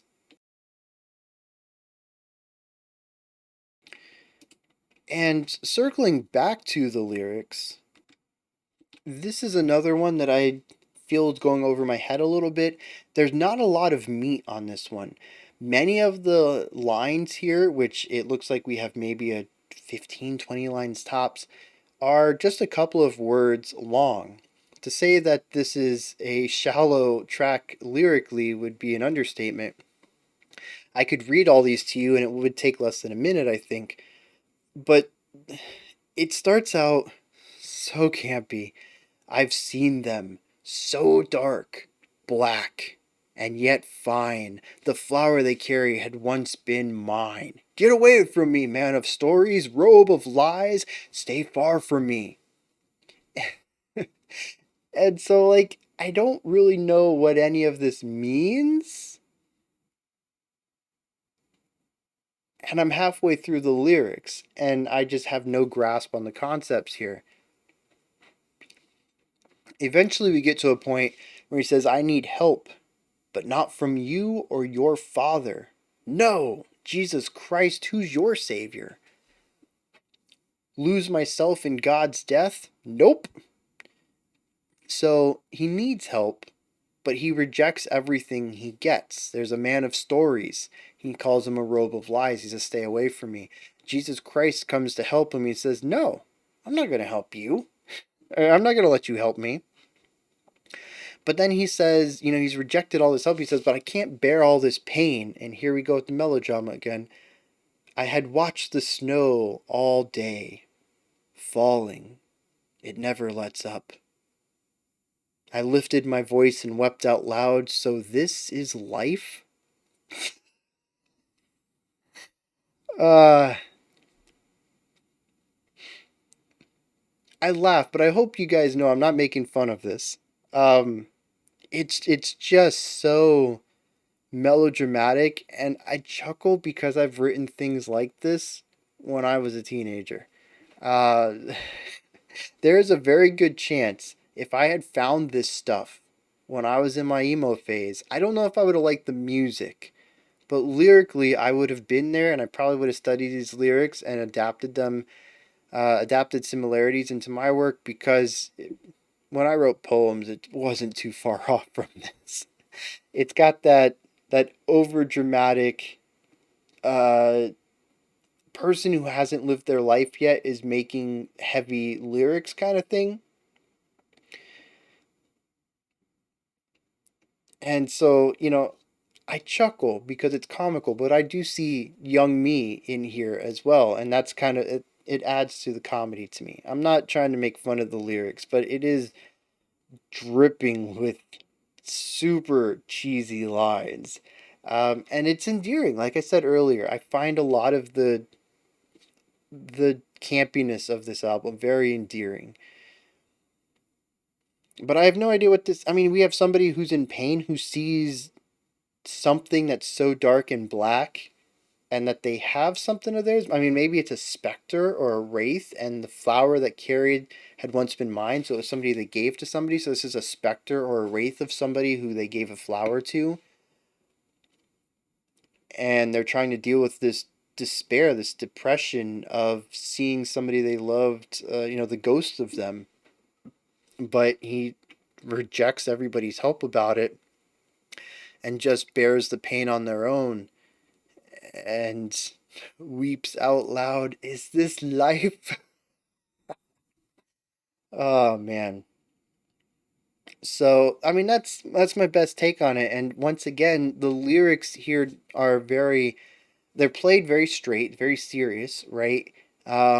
And they're very drawn out and extended and important. The whole music at the end of the track follows along with the rhythmic cadence of the vocal lines. To say that they're brought into focus is it's pretty on point. The vocals are the most important thing at this point, and then we have this beautiful violin that's creating this melancholy over it. Like it's dripping with drama, and very theatrical. So it takes itself very seriously, but aside from this moment, there's a lot of sections in here that I feel are not as serious. They're very fun death riffs that are just groovy and great to bob your head to, and it just doesn't match the emotions of the lyrics. So I'm probably nitpicking right here. It's not a band who's trying to thematically tie their lyrics and music together, but they did very well on the first track, and I probably read into that too much, but I think that was a really perfect example of marrying lyrical and musical themes, and Your River also did it very well, so it's kind of strange that Songless Bird and Snow in My Hand, I'm having a tougher time seeing that connective tissue there. With that said, let's move on. We got 3 more tracks ahead of us. 2 of them are the longest on the album. Our next one is 12:14, and then we have a 10-minute song, and then a 5-minute outro. There's only 7 tracks. I feel like it makes sense to just stop at the end of each of these. But if Crown of Sympathy, I don't really have anything to add to. We're probably just going to run it into Turn Loose the Swans and do 22 minutes straight of music. I don't know. We'll see how I feel at the end of it. They're surprising me. Sometimes I think we can just run a couple together, but they're always doing something new. So the Crown of Sympathy. Let's dive into this. See the light and feel my warm desire run through your veins like The guitar and the vocals here, how they're doing the same thing.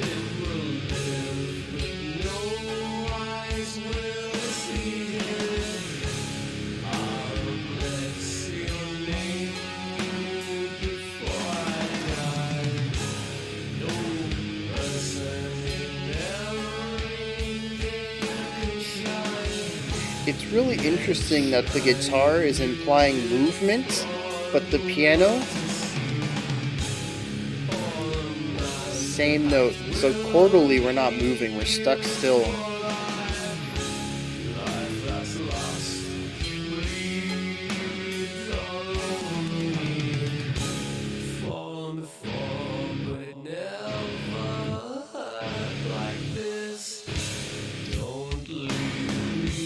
You know what's weird is I'm getting some Godsmack vibes here.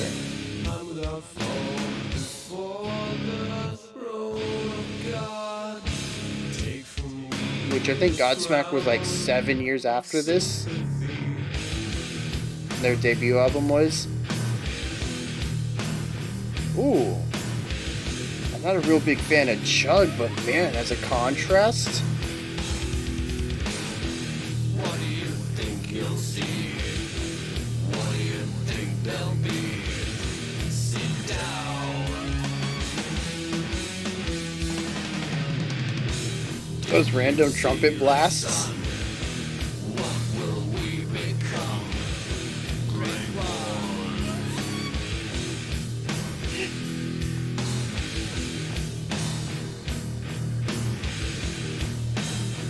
The bass is really shining through on this one.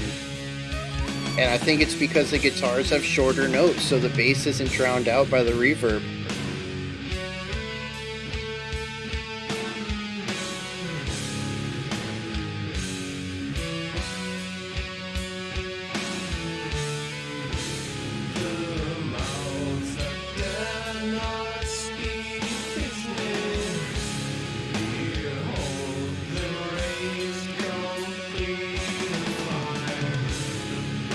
I love those moments of levity. They just kind of blow out the bottom end entirely, and it feels like levitating before crashing back down with that pedal tone.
This is taking a lot of the ideas of the first track of repetition and really just sitting in a section for a long time.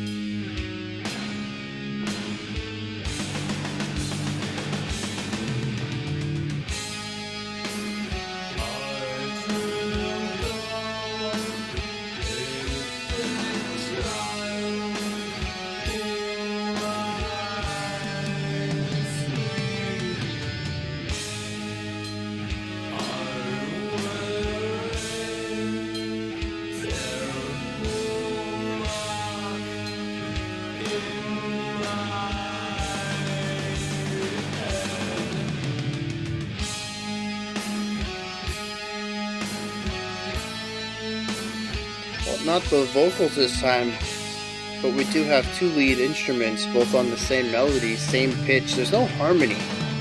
It's just always texture layering. I think that's what makes the dyads in Songless Bird more interesting, is that I think it's one of the few sections where two instruments played the same rhythm but different melodies. It is an isolated incident on the album.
sad tears or His bright, triumphant brass. Ba-ba! He's like, how sad. No, there's a. We got an emotional mismatch here. just walk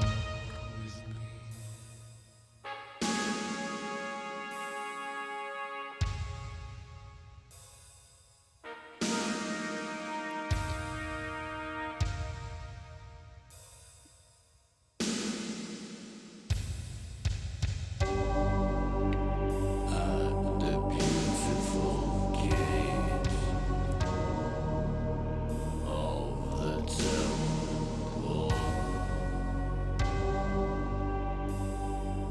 we must be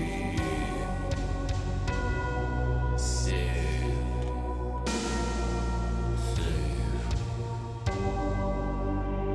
for dead I see pain covers all the earth. Cold, cold. Using the production a little bit to get that bouncing echo.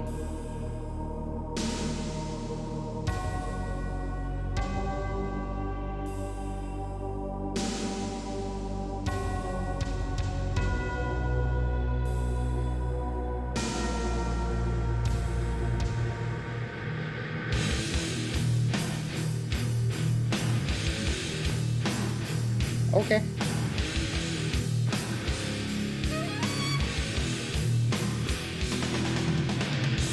What do you think you'll see? What do you think there'll be? Sit down. Did you see the sun?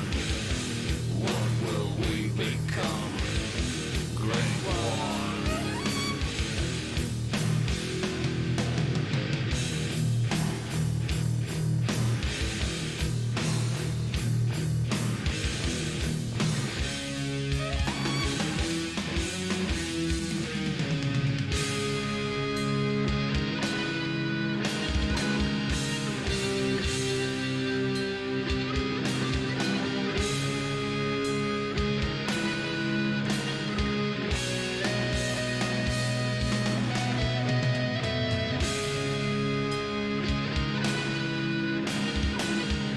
Really interesting to make a third guitar. We have a right one. We have a left one playing the melody. But we made a third guitar for the center channel to line up with our left guitar.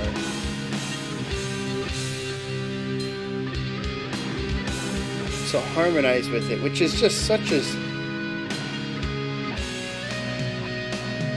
It's perplexing.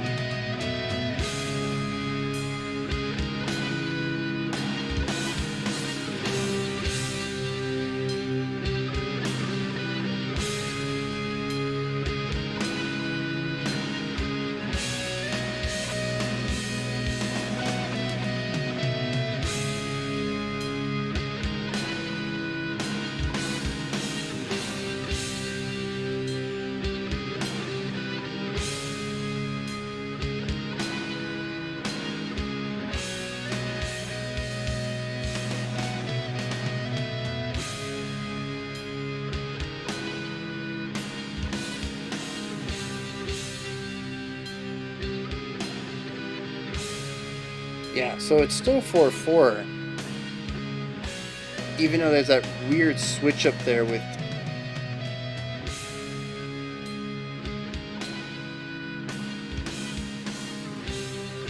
Yeah, we accent 2 and 3 instead of 1. Which gives it a really interesting, like, kickback. A 2-minute fade out, are you kidding me?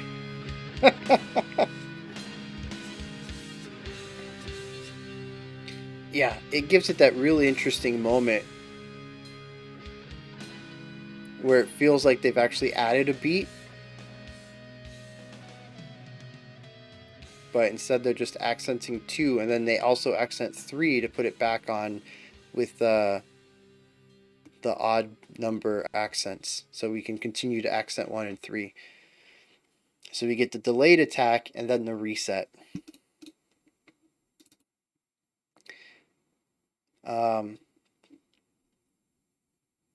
Which, again, I mean, it just kind of goes along with some more of those interesting takes here, right? I still think that their general riff writing is good. Nothing's really sticking out to me, but generally, there's some really great riffs in here. There's some good groovy ideas. The melodies aren't bad. I like the layering of the melodic components. But I have to give them props for just doing all these weird things, whether it's time changes or tempo changes or messing with um, accent patterns like this, changing up the phrasing of a line, because this does feel like it's a bar of 4 and then a bar of 5 and then a bar of 3 and then a bar of 4, and that gives us our 4-bar phrase. So you get 4 5 3 4 4 5 3 4. That's what it feels like, but it's all in 4 4. If you add all that up, you of course get 16, which is 4 bars of 4. I don't necessarily think it added anything to the end. Maybe it'll make sense when I hit the lyrics, and that sort of disjointed, tripping over yourself consistently feeling is supposed to be there lyrically as well. But it feels out of place, but I don't want to discredit it too much because it is interesting on some level, and I'm here for interesting ideas. I don't always like the experimentation I hear, but I would rather hear something experimentally done wrong, done poorly, than hear something that is completely just rehashed, done very well. And that might seem like I'm uh, saying I'd rather listen to something innovative than iterative, but that's not always true. I just like to hear things that push the boundaries of things, and maybe in '93 this was. And from that perspective, maybe a lot of this is just very experimental for the time. Prague was doing a lot of this wild stuff in the 70s. I'm sure there were some more experimental things going on in the 80s that I don't know about. And then we have this pushing the boundaries of what death and doom could be. And death, I think, at this point had been created. If I'm remembering correctly from Death Metal Week, it might not have had a name yet, but the overall sound was becoming cemented as something. I don't know about Doom's history though. When we checked out Doom Week, I did not have people giving me paragraph long histories on the genre, which I don't know if that says something about death metal fans or if maybe we just touched on some really great doom metal where the history wasn't really as necessary. Because I know with Death Metal Week a couple weeks ago, we checked out some stuff that was kind of all over the place. Some stuff that was close to straight death metal, some stuff that wasn't, a bit more experimental, proggy stuff. We didn't check out a lot of older stuff, so there was a lot of room for the history discussion to be had. But maybe Doom fans are just easier to make happy. I don't know. Um, but yeah, I don't know how experimental this was at the time. To me, it certainly feels like they were tossing a lot of things at the wall, and at least for me, like I've mentioned a couple times, not everything sticks. But I'm always going to be a fan of experimentation, whether I enjoy it or not. It's necessary to further progress music. Um, this song rode a very nice middle ground between their sides of music, the death and the doom, and the acoustic MIDI stuff and the metal bands. Uh, Two parts in here were really slow, lethargic, and repetitive that tied back to Sear Me, but utilized more of the metal instrumentation for it. We also got to see a little bit more in the layering component, utilizing multiple instruments for melodies and counterpoint and atmospheric elements. And so we did have a couple of pretty solid riffs in here too. So It really is a good middle point that I think does a much better job than Songless Bird did at marrying these two ideas, since Songless Bird didn't have the time to really dig into these really long, lengthy, repetitive explorations. With that said, if we took out both of these repetitive explorations or maybe shrunk them down to something that only contained the vocals and allowed them to last long enough, just long enough to exist before moving on, the song probably would have been about 8 minutes long, which is pretty close to the Songless Bird. So this honestly is very similar to how the Songless Bird was constructed. They just put in these really long sections, like a 2 minute fade out, which just, I was going to say which is indulgent, but honestly, at this point, that is a verb or an adjective that I'm just going to tie together with My Dying Bride. They're a very indulgent band. Um, and so it makes sense that they would do a 2 minute slow burn. Not even a slow burn, just a 2 minute fade out. I think that's really all I wanted to say there, but I did want to talk about that real quick. And how all that works together. I didn't want to move on to the next one because I probably would have forgotten about it. And while it's not super important, I did want to lay it down. Now, lyrically, this seems to be about the experiences and wishes of a dying person. In a script flipped from everything else, instead of our narrator mourning over the loss of somebody, our narrator is that which is dying. Said I'd fallen before, but it never hurt like this. Don't leave me here to crawl through the mire. What do you think you'll see? What do you think there will be? Sit down. Did you see the sun? What will we become? Great ones? Pondering what's on the other side. What will happen when I pass? That kind of idea.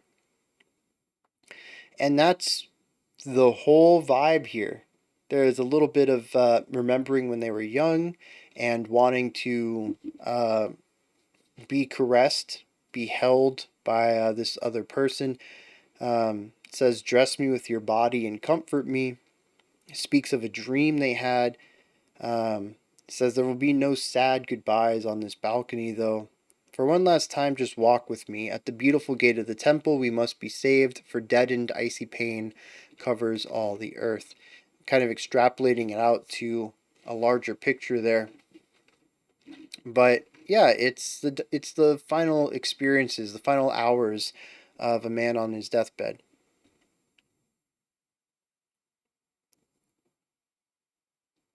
Tying that to the music, I don't know. However, the fade out works well in that context. Assuming that it's not some grievous wound and you have hours to live, your faculties will slowly fade. It's probably a slow, painful death that they're alluding to here. And so that would be the energy slowly being drained from our narrator, from our protagonist here. So I think the fade out works in that regard, which is interesting because usually I refer to a fade out that I like as one that is thematically appropriate, and I usually allude to something that's cyclical or repetitive that won't end. If the lyrics allude to something that is a cycle, having the music continue ad infinitum, or alluding to the idea of infinity, works really well for that. But this is actually a really good idea that I had never thought of before. Somebody on their deathbed. It's going to take a while. It's not just instant. You're not just talking to somebody. Right? It takes time. And so I like how they chose this 2 minute long fade out. It feels like it takes forever, but it really isn't that long. And I assume that's what it feels like when you're slowly dying like this, or even being at somebody's side, which would be my position here as the listener to the song. Is watching this event happen, which would be like, sitting at somebody's bedside as they pass, and minutes and hours feel identically in those situations, I would assume. So yeah, it really comes together well there.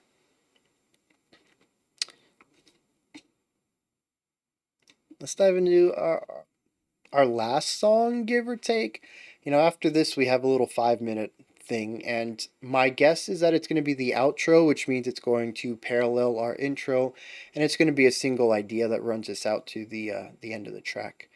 So this is going to be, in my hypothesis, our final linear song, non-repetitive. So let's see what they're going with. This is the title track, Turn Loose The Swans.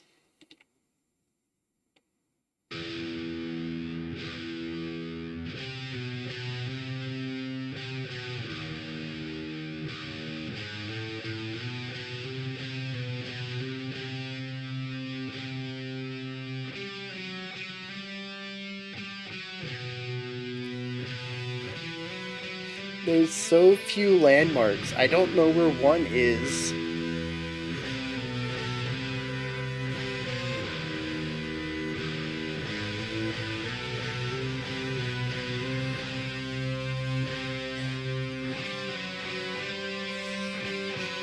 Where's one?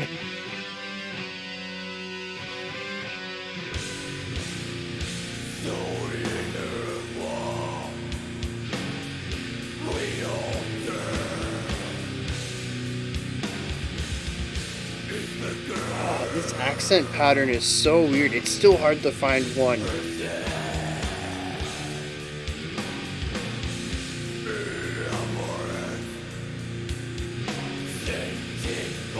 And to be honest, I'm not sure where the beginning of the phrase is. I found one, but I don't know where the phrase starts. This is pure confusion right here. What a wild riff.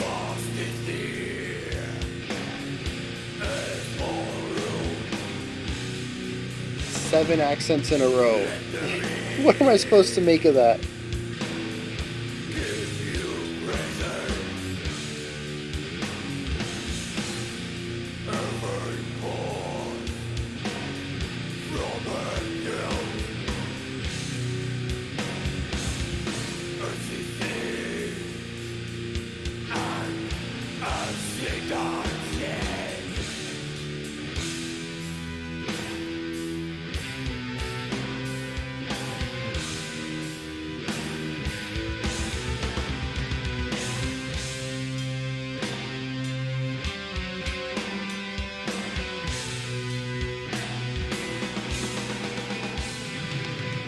Yeah, very cool.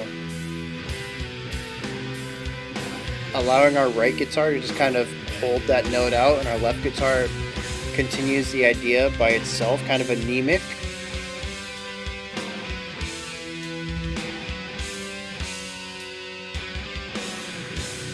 Oh, they came together for that one. Oh, because they're moving into this new idea. Okay.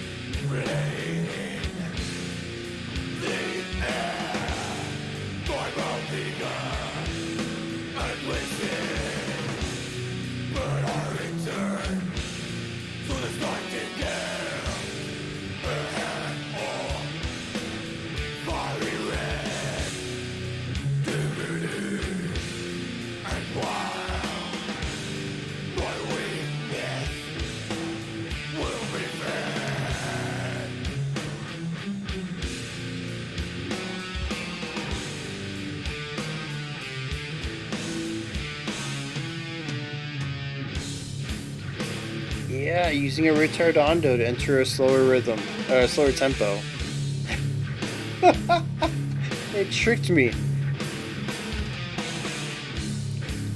They got my guard down with a nice transition to hit me with that fast tempo shift.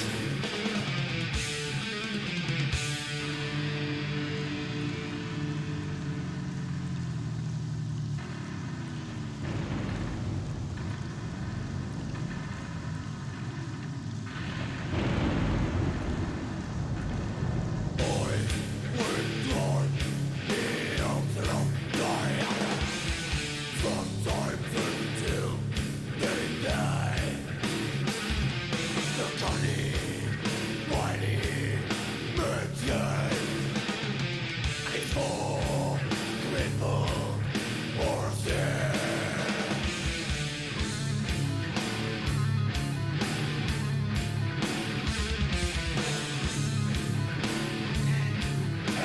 it was neat. Okay. It was neat the first or second time.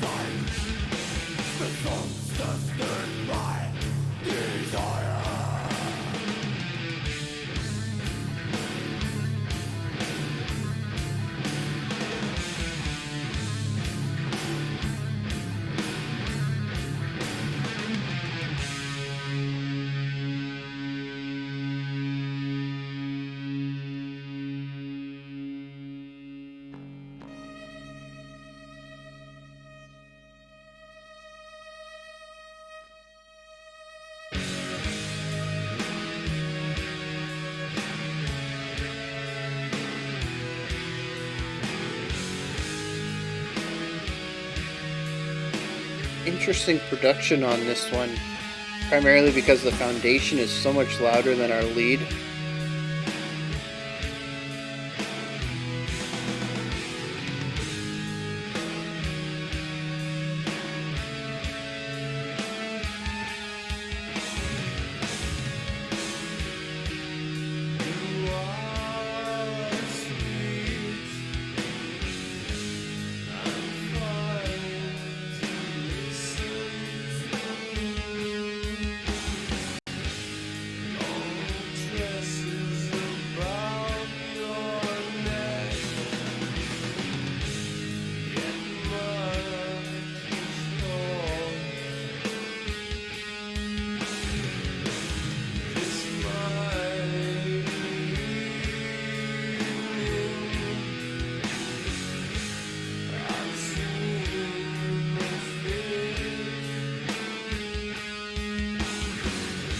Yeah, really cool when they synergize there and do the singular note. Contrasts heavily with the dyads they're making now.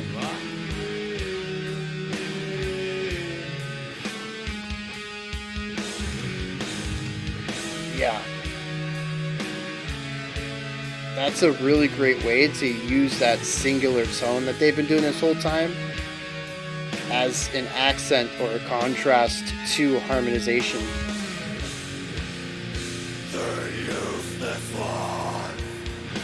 And see, I liked where that was going. We brought in that violin. I thought that was really neat. And then just this.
after all of that, all of that atmosphere and dripping with drama and the low vocals just really guttural and saying these single words. And the ritardando slows it all down. I'm like, okay, they're just gonna end this. And no, they did like this big ending, which seems a bit more extravagant than where they were going. And I think this is a perfect time to sort of bring this up. This is something I've been contemplating a lot throughout this album. I've brought it up a couple of times in reactions, but haven't really talked about it in analysis yet. But there's a lot of emotional dissonance going on in here.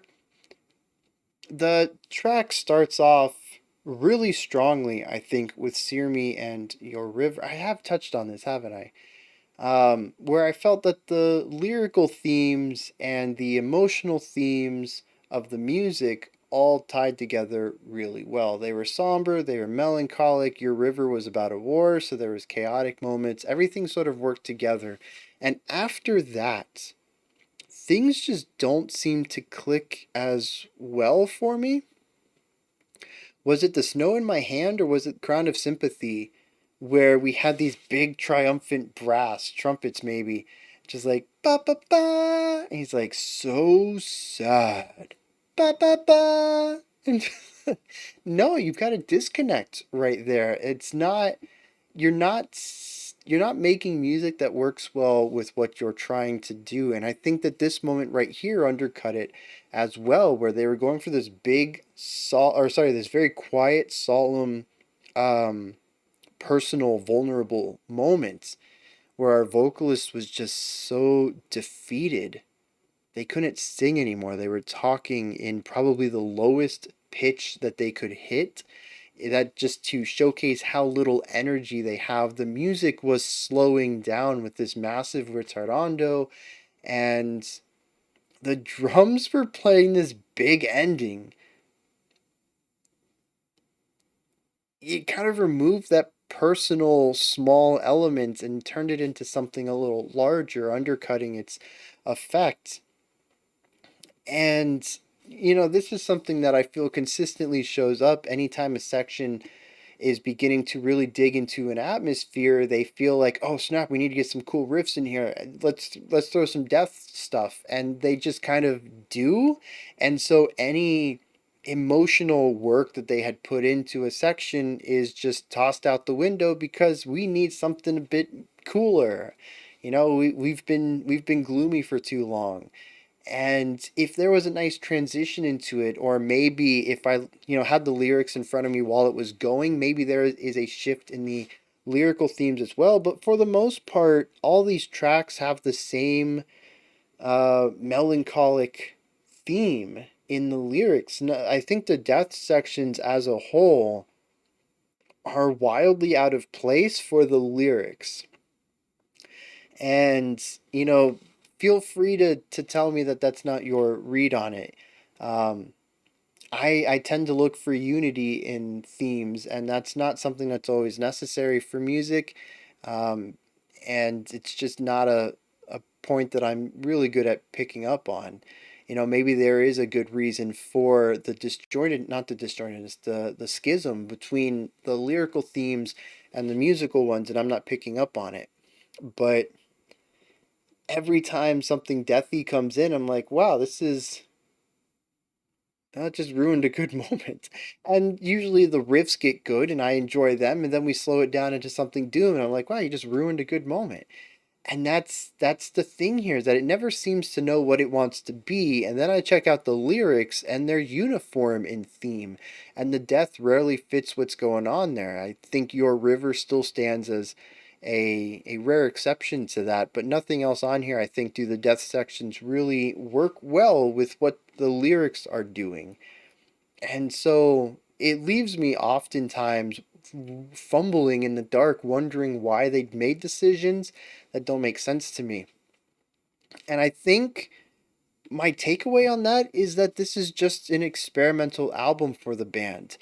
It's my hypothesis. If you have info on that, let me know. But I don't know if this was their first album or not, which I probably should know. I have this Rate Your Music thing opened up. So this is their sophomore album.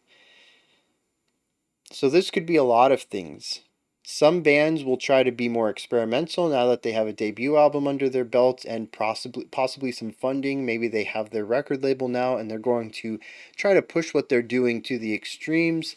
Other times a band will just dig in and do what they've continued to do, which I think is more common. So I'm going to assume that what they're doing here is probably relatively close to what they did with As the Flower Withers, their debut album.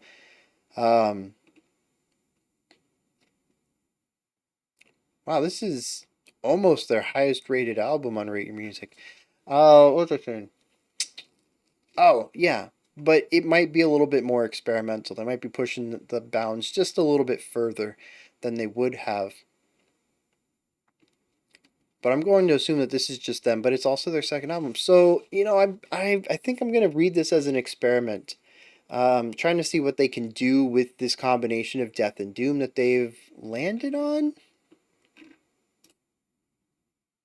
Yeah, they were Death Doom on their first one too. Which, I mean, released May of 92, released June of 93. I don't know what kind of touring they did, but they released their second album a year after their first.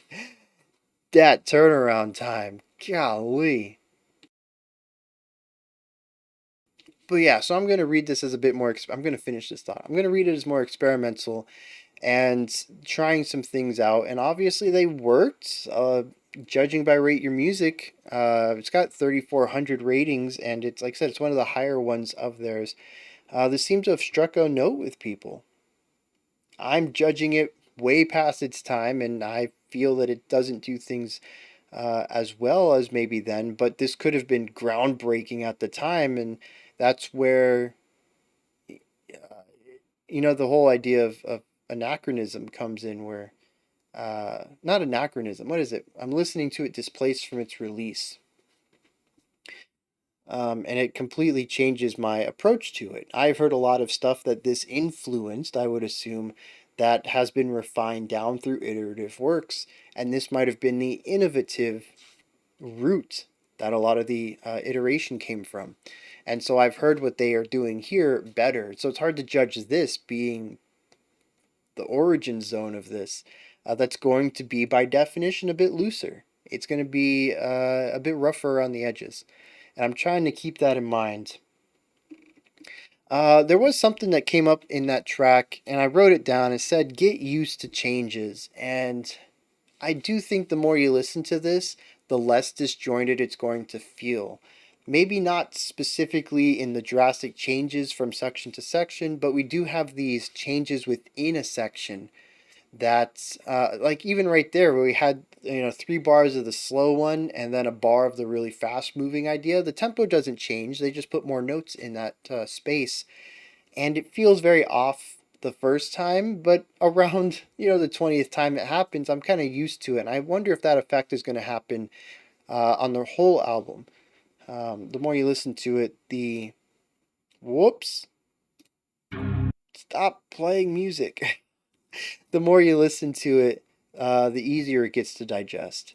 And I say I wonder if that happens. It's going to happen, but I wonder if that makes the album more enjoyable or not. But I was getting used to some of the more abrasive concepts there, so I don't know. Maybe a second listen would be a bit more palatable. But on the whole, this album's still bouncing off of me. I don't necessarily want to give it a second listen. Certainly not today. But, as usual, that's just my bias, my personal tastes in music. This is just not something that I would typically listen to. So let's wrap this up. The shortest track on the album, Black God.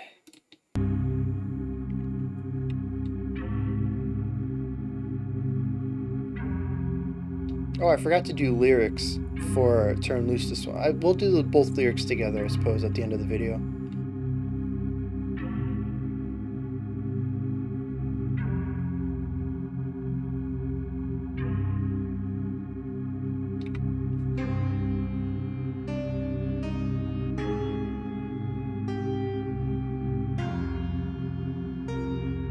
I've heard that melody before.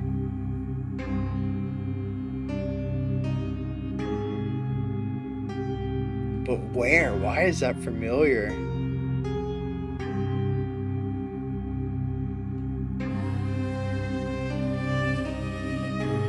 Thy every look,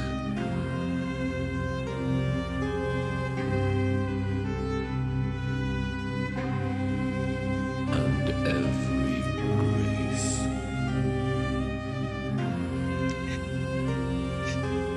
Is that the theme? So John, That's the theme song to the 93 animated series for Batman. It's in there. It's in the middle of the theme song. view thee, I can't unhear it now. And he's speaking with a low tone too, like Christian Bale's Batman, and I'm losing it. overtake me. This is supposed to be a serious song, and I apologize for anybody who is laughing along with me. I got it. In the chase, I really like the layering on this, though. It's a bit too repetitive, but I would like to hear more of this on an album from them. will my hopes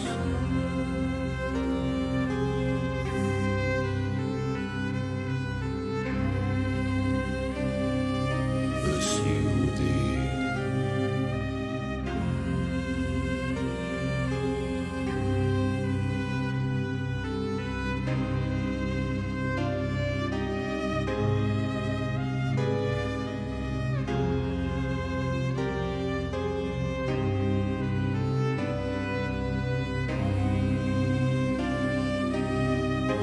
Then when my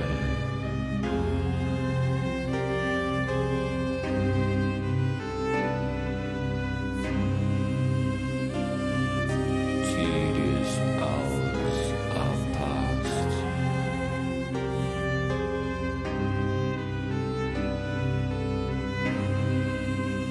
be this my last.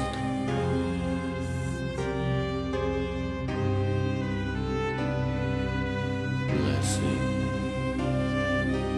given.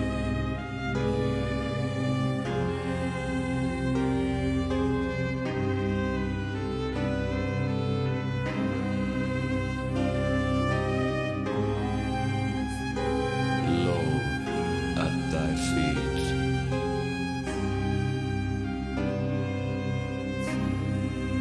to breathe my last.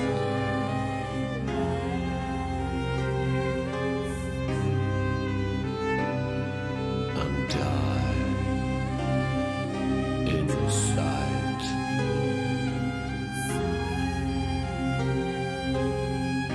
of heaven.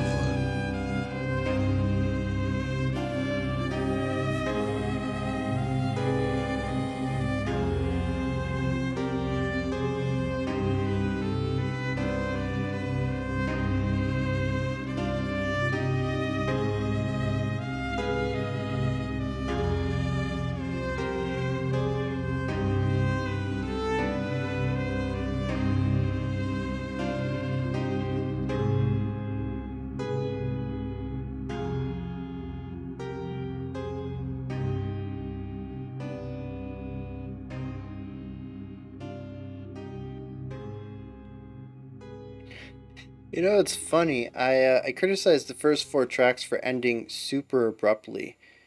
It wasn't so much a criticism as much as just an observance that despite all the atmosphere that they inject into their tracks, they just kind of end tracks.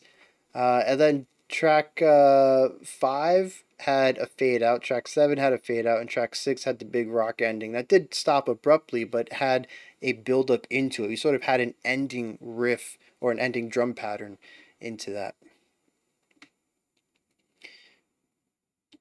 So, yeah, this is what I want to hear more of from them, not the repetition though. I want to hear the frequency of ideas, right? Tracks 2 through 6 are filled with just a bursting of riffs, of concepts. They're constantly changing. There is so much music on display here for only being 7 tracks, and 60 minutes total. There's probably enough riffs in here for probably a good hour and a half, hours worth of music. There is just so much composition going on. And I find it a bit of a shame because I like both of these sections for the opposite reasons, and I also dislike them for opposite reasons. I dig the variety of the death metal sections, but I don't enjoy so much the lack of atmosphere or the lack of cohesion between them.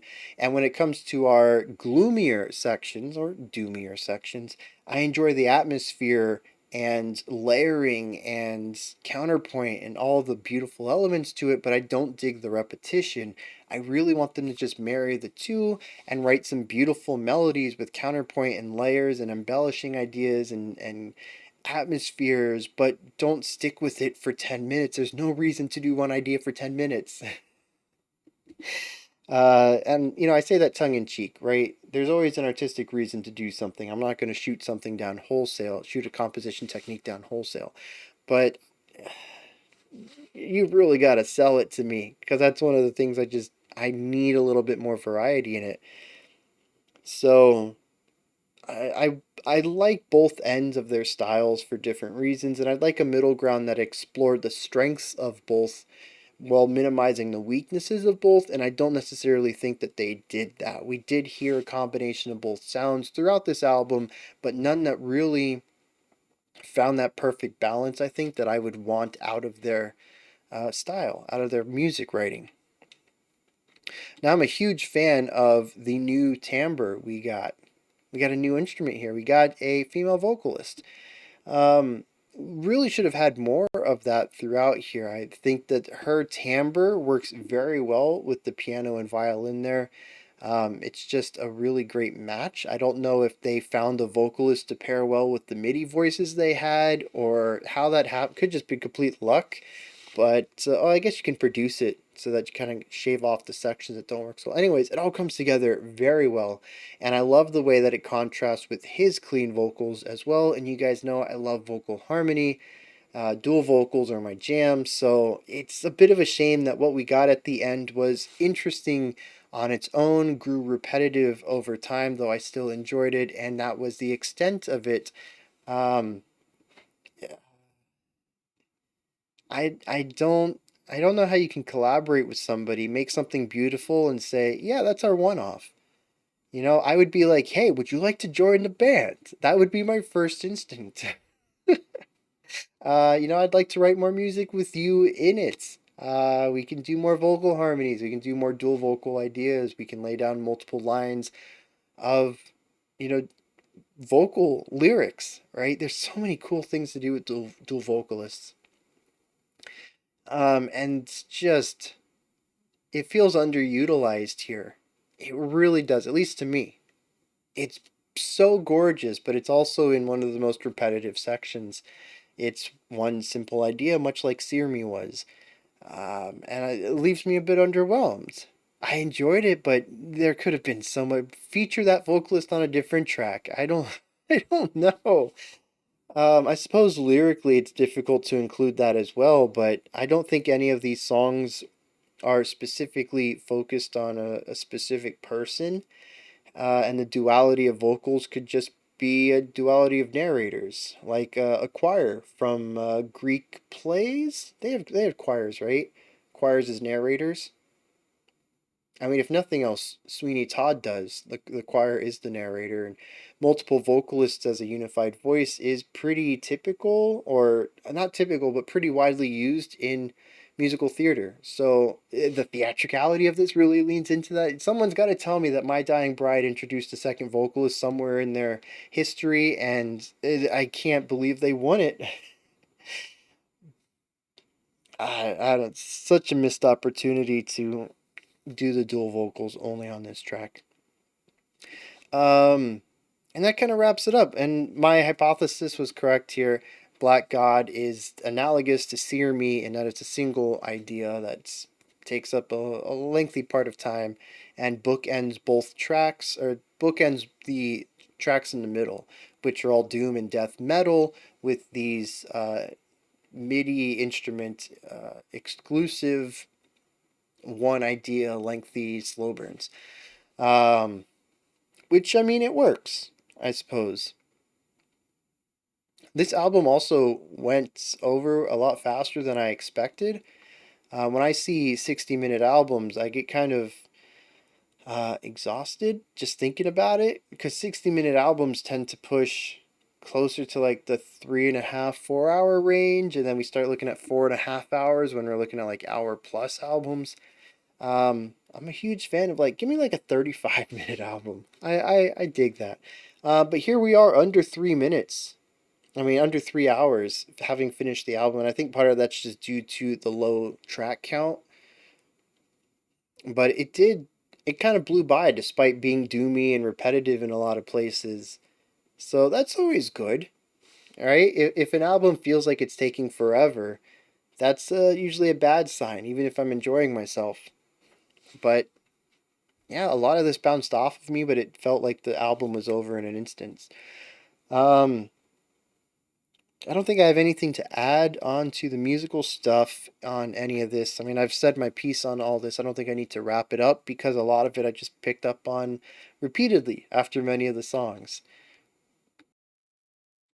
Lyrically, Turn Loose the Swans seems to be about unrequited love. We start off completely praising this girl, as it's listed, but I'm going to assume it's a woman. And they seem to be royalty. Vast is the air's ballroom, let the rich give you presents. It says heaven pours from her throat as she sings and dances. Um, and so we have this concept of this beautiful person. I'm going to assume our narrator is madly in love with. He says, but I return to my nightingale, her hair all fiery red, deep it is and wild, my weakness will be fed. So there is a person, a woman on the side who can satisfy his weaknesses.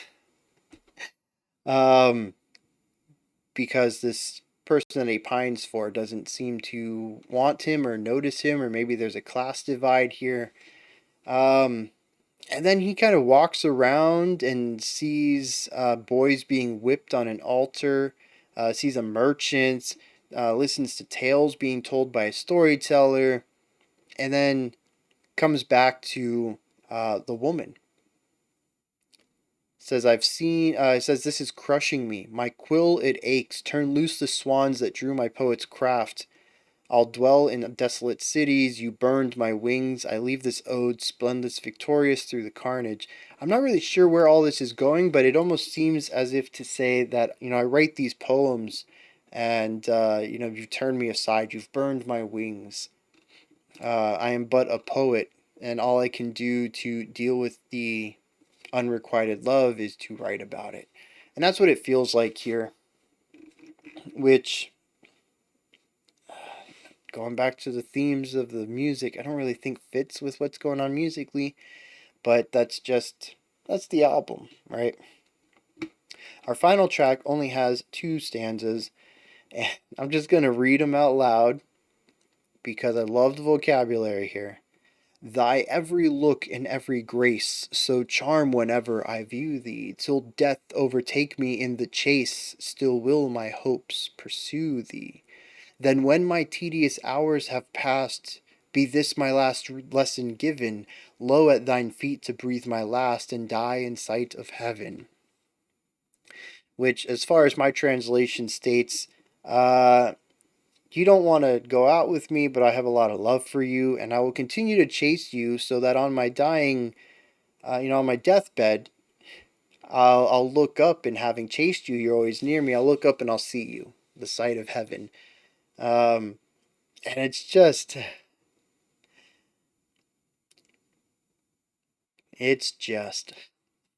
the whole unrequited love thing that I picked up on 3 times in here. I don't think is necessarily bad per se. I think the other 2 times are handled well, but this one comes kind of comes off as a little pathetic. There's so much more he could be doing with his life, and he'd rather chase this person who doesn't want to be with him, so that when he dies, he can look at her and be like, ah, the chase was worth it. And just, mm, not, not my deal. Having an unrequited love is fine. Becoming obsessed with it, I think it takes it to another level that I just can't get behind. Also, it's funny that it's done in the song where we actually get a female vocalist, which I think that's kind of weird. It's the unrequited love song, about the unobtainable perfect woman kind of idea. And it's the one where we actually have a female vocalist harmonizing and dancing around his lines, providing some counterpoint. There is, I mean, unless it's alluding to the dance of the chase, which is completely one sided. This woman probably doesn't want anything to do with him, which again kind of gives it a creepy vibe. I don't really want to inject in there because I might be injecting it. It might not be in there. But it just, like I said, the whole thing kind of comes off as a bit pathetic, and the inclusion of the female vocals feel very weird in the song about the unrequited love, where they are singing together in tandem. Again, a missed opportunity thematically. This would have been a fantastic way, or a fantastic track to maybe showcase both sides. And I know we're talking about 1993, very different atmosphere, very different topics at hand. Um, Very different approach to music and lyricism and just art and pop culture in general. So, I understand what I'm saying here. But this would have been a really good point to have a second outlook. A lot of our narrators are dealing with unrequited love, and we're only getting one side of the story. And it's kind of endearing in the other two tracks in a sort of way, but here it is not. And having the female vocals here in this specific track, just it feels like a missed opportunity. And I'll go to say it, I wish more tracks had a female vocalist. Maybe not even just to do the harmonization and counterpoint, but also to provide a second perspective. I don't know. I think that'd be cool. Not every song necessarily needs it. I think Your River works fine with the single vocalist. I think Snow in My Hand works fine with the single vocalist. Crown of Sympathy would have worked well with the second one. Songless Bird would have worked well with a second one. Black God for sure. Turn Loose The Swans. That kind of works as a loner one, I suppose. Um, but again, like I said, I know I'm preaching shoulda, woulda, coulda to a 30-year-old album in a completely different era. So, um, yeah, I understand what's going on there, the irony of that. And all right, that I suppose that wraps it up, right? That's it. That's the end of the album. Nothing else to say.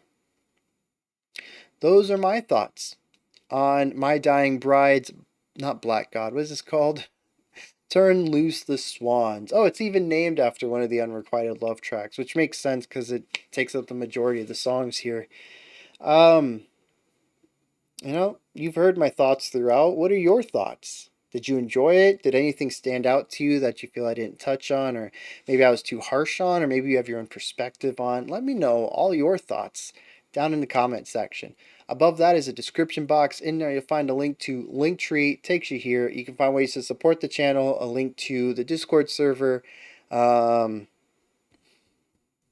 if you want to submit your own albums, you can join the Patreon. There's a tier in there for submitting albums. And what else? Oh, my music is in there. There's a bunch of stuff. Just go ahead and check it out. It's like a big list. You see that? It's huge. Like, subscribe, and ring the bell if you could. I greatly appreciate all three. We'll be back not tomorrow with a live stream. Yeah, I won't be in town, so we won't be doing a live stream. Monday, though, we'll be back with next week's theme. All right, until next time, remember to be critical, not cynical, of the music you listen to, and have a fantastic morning, afternoon, or evening whenever you choose to watch my videos.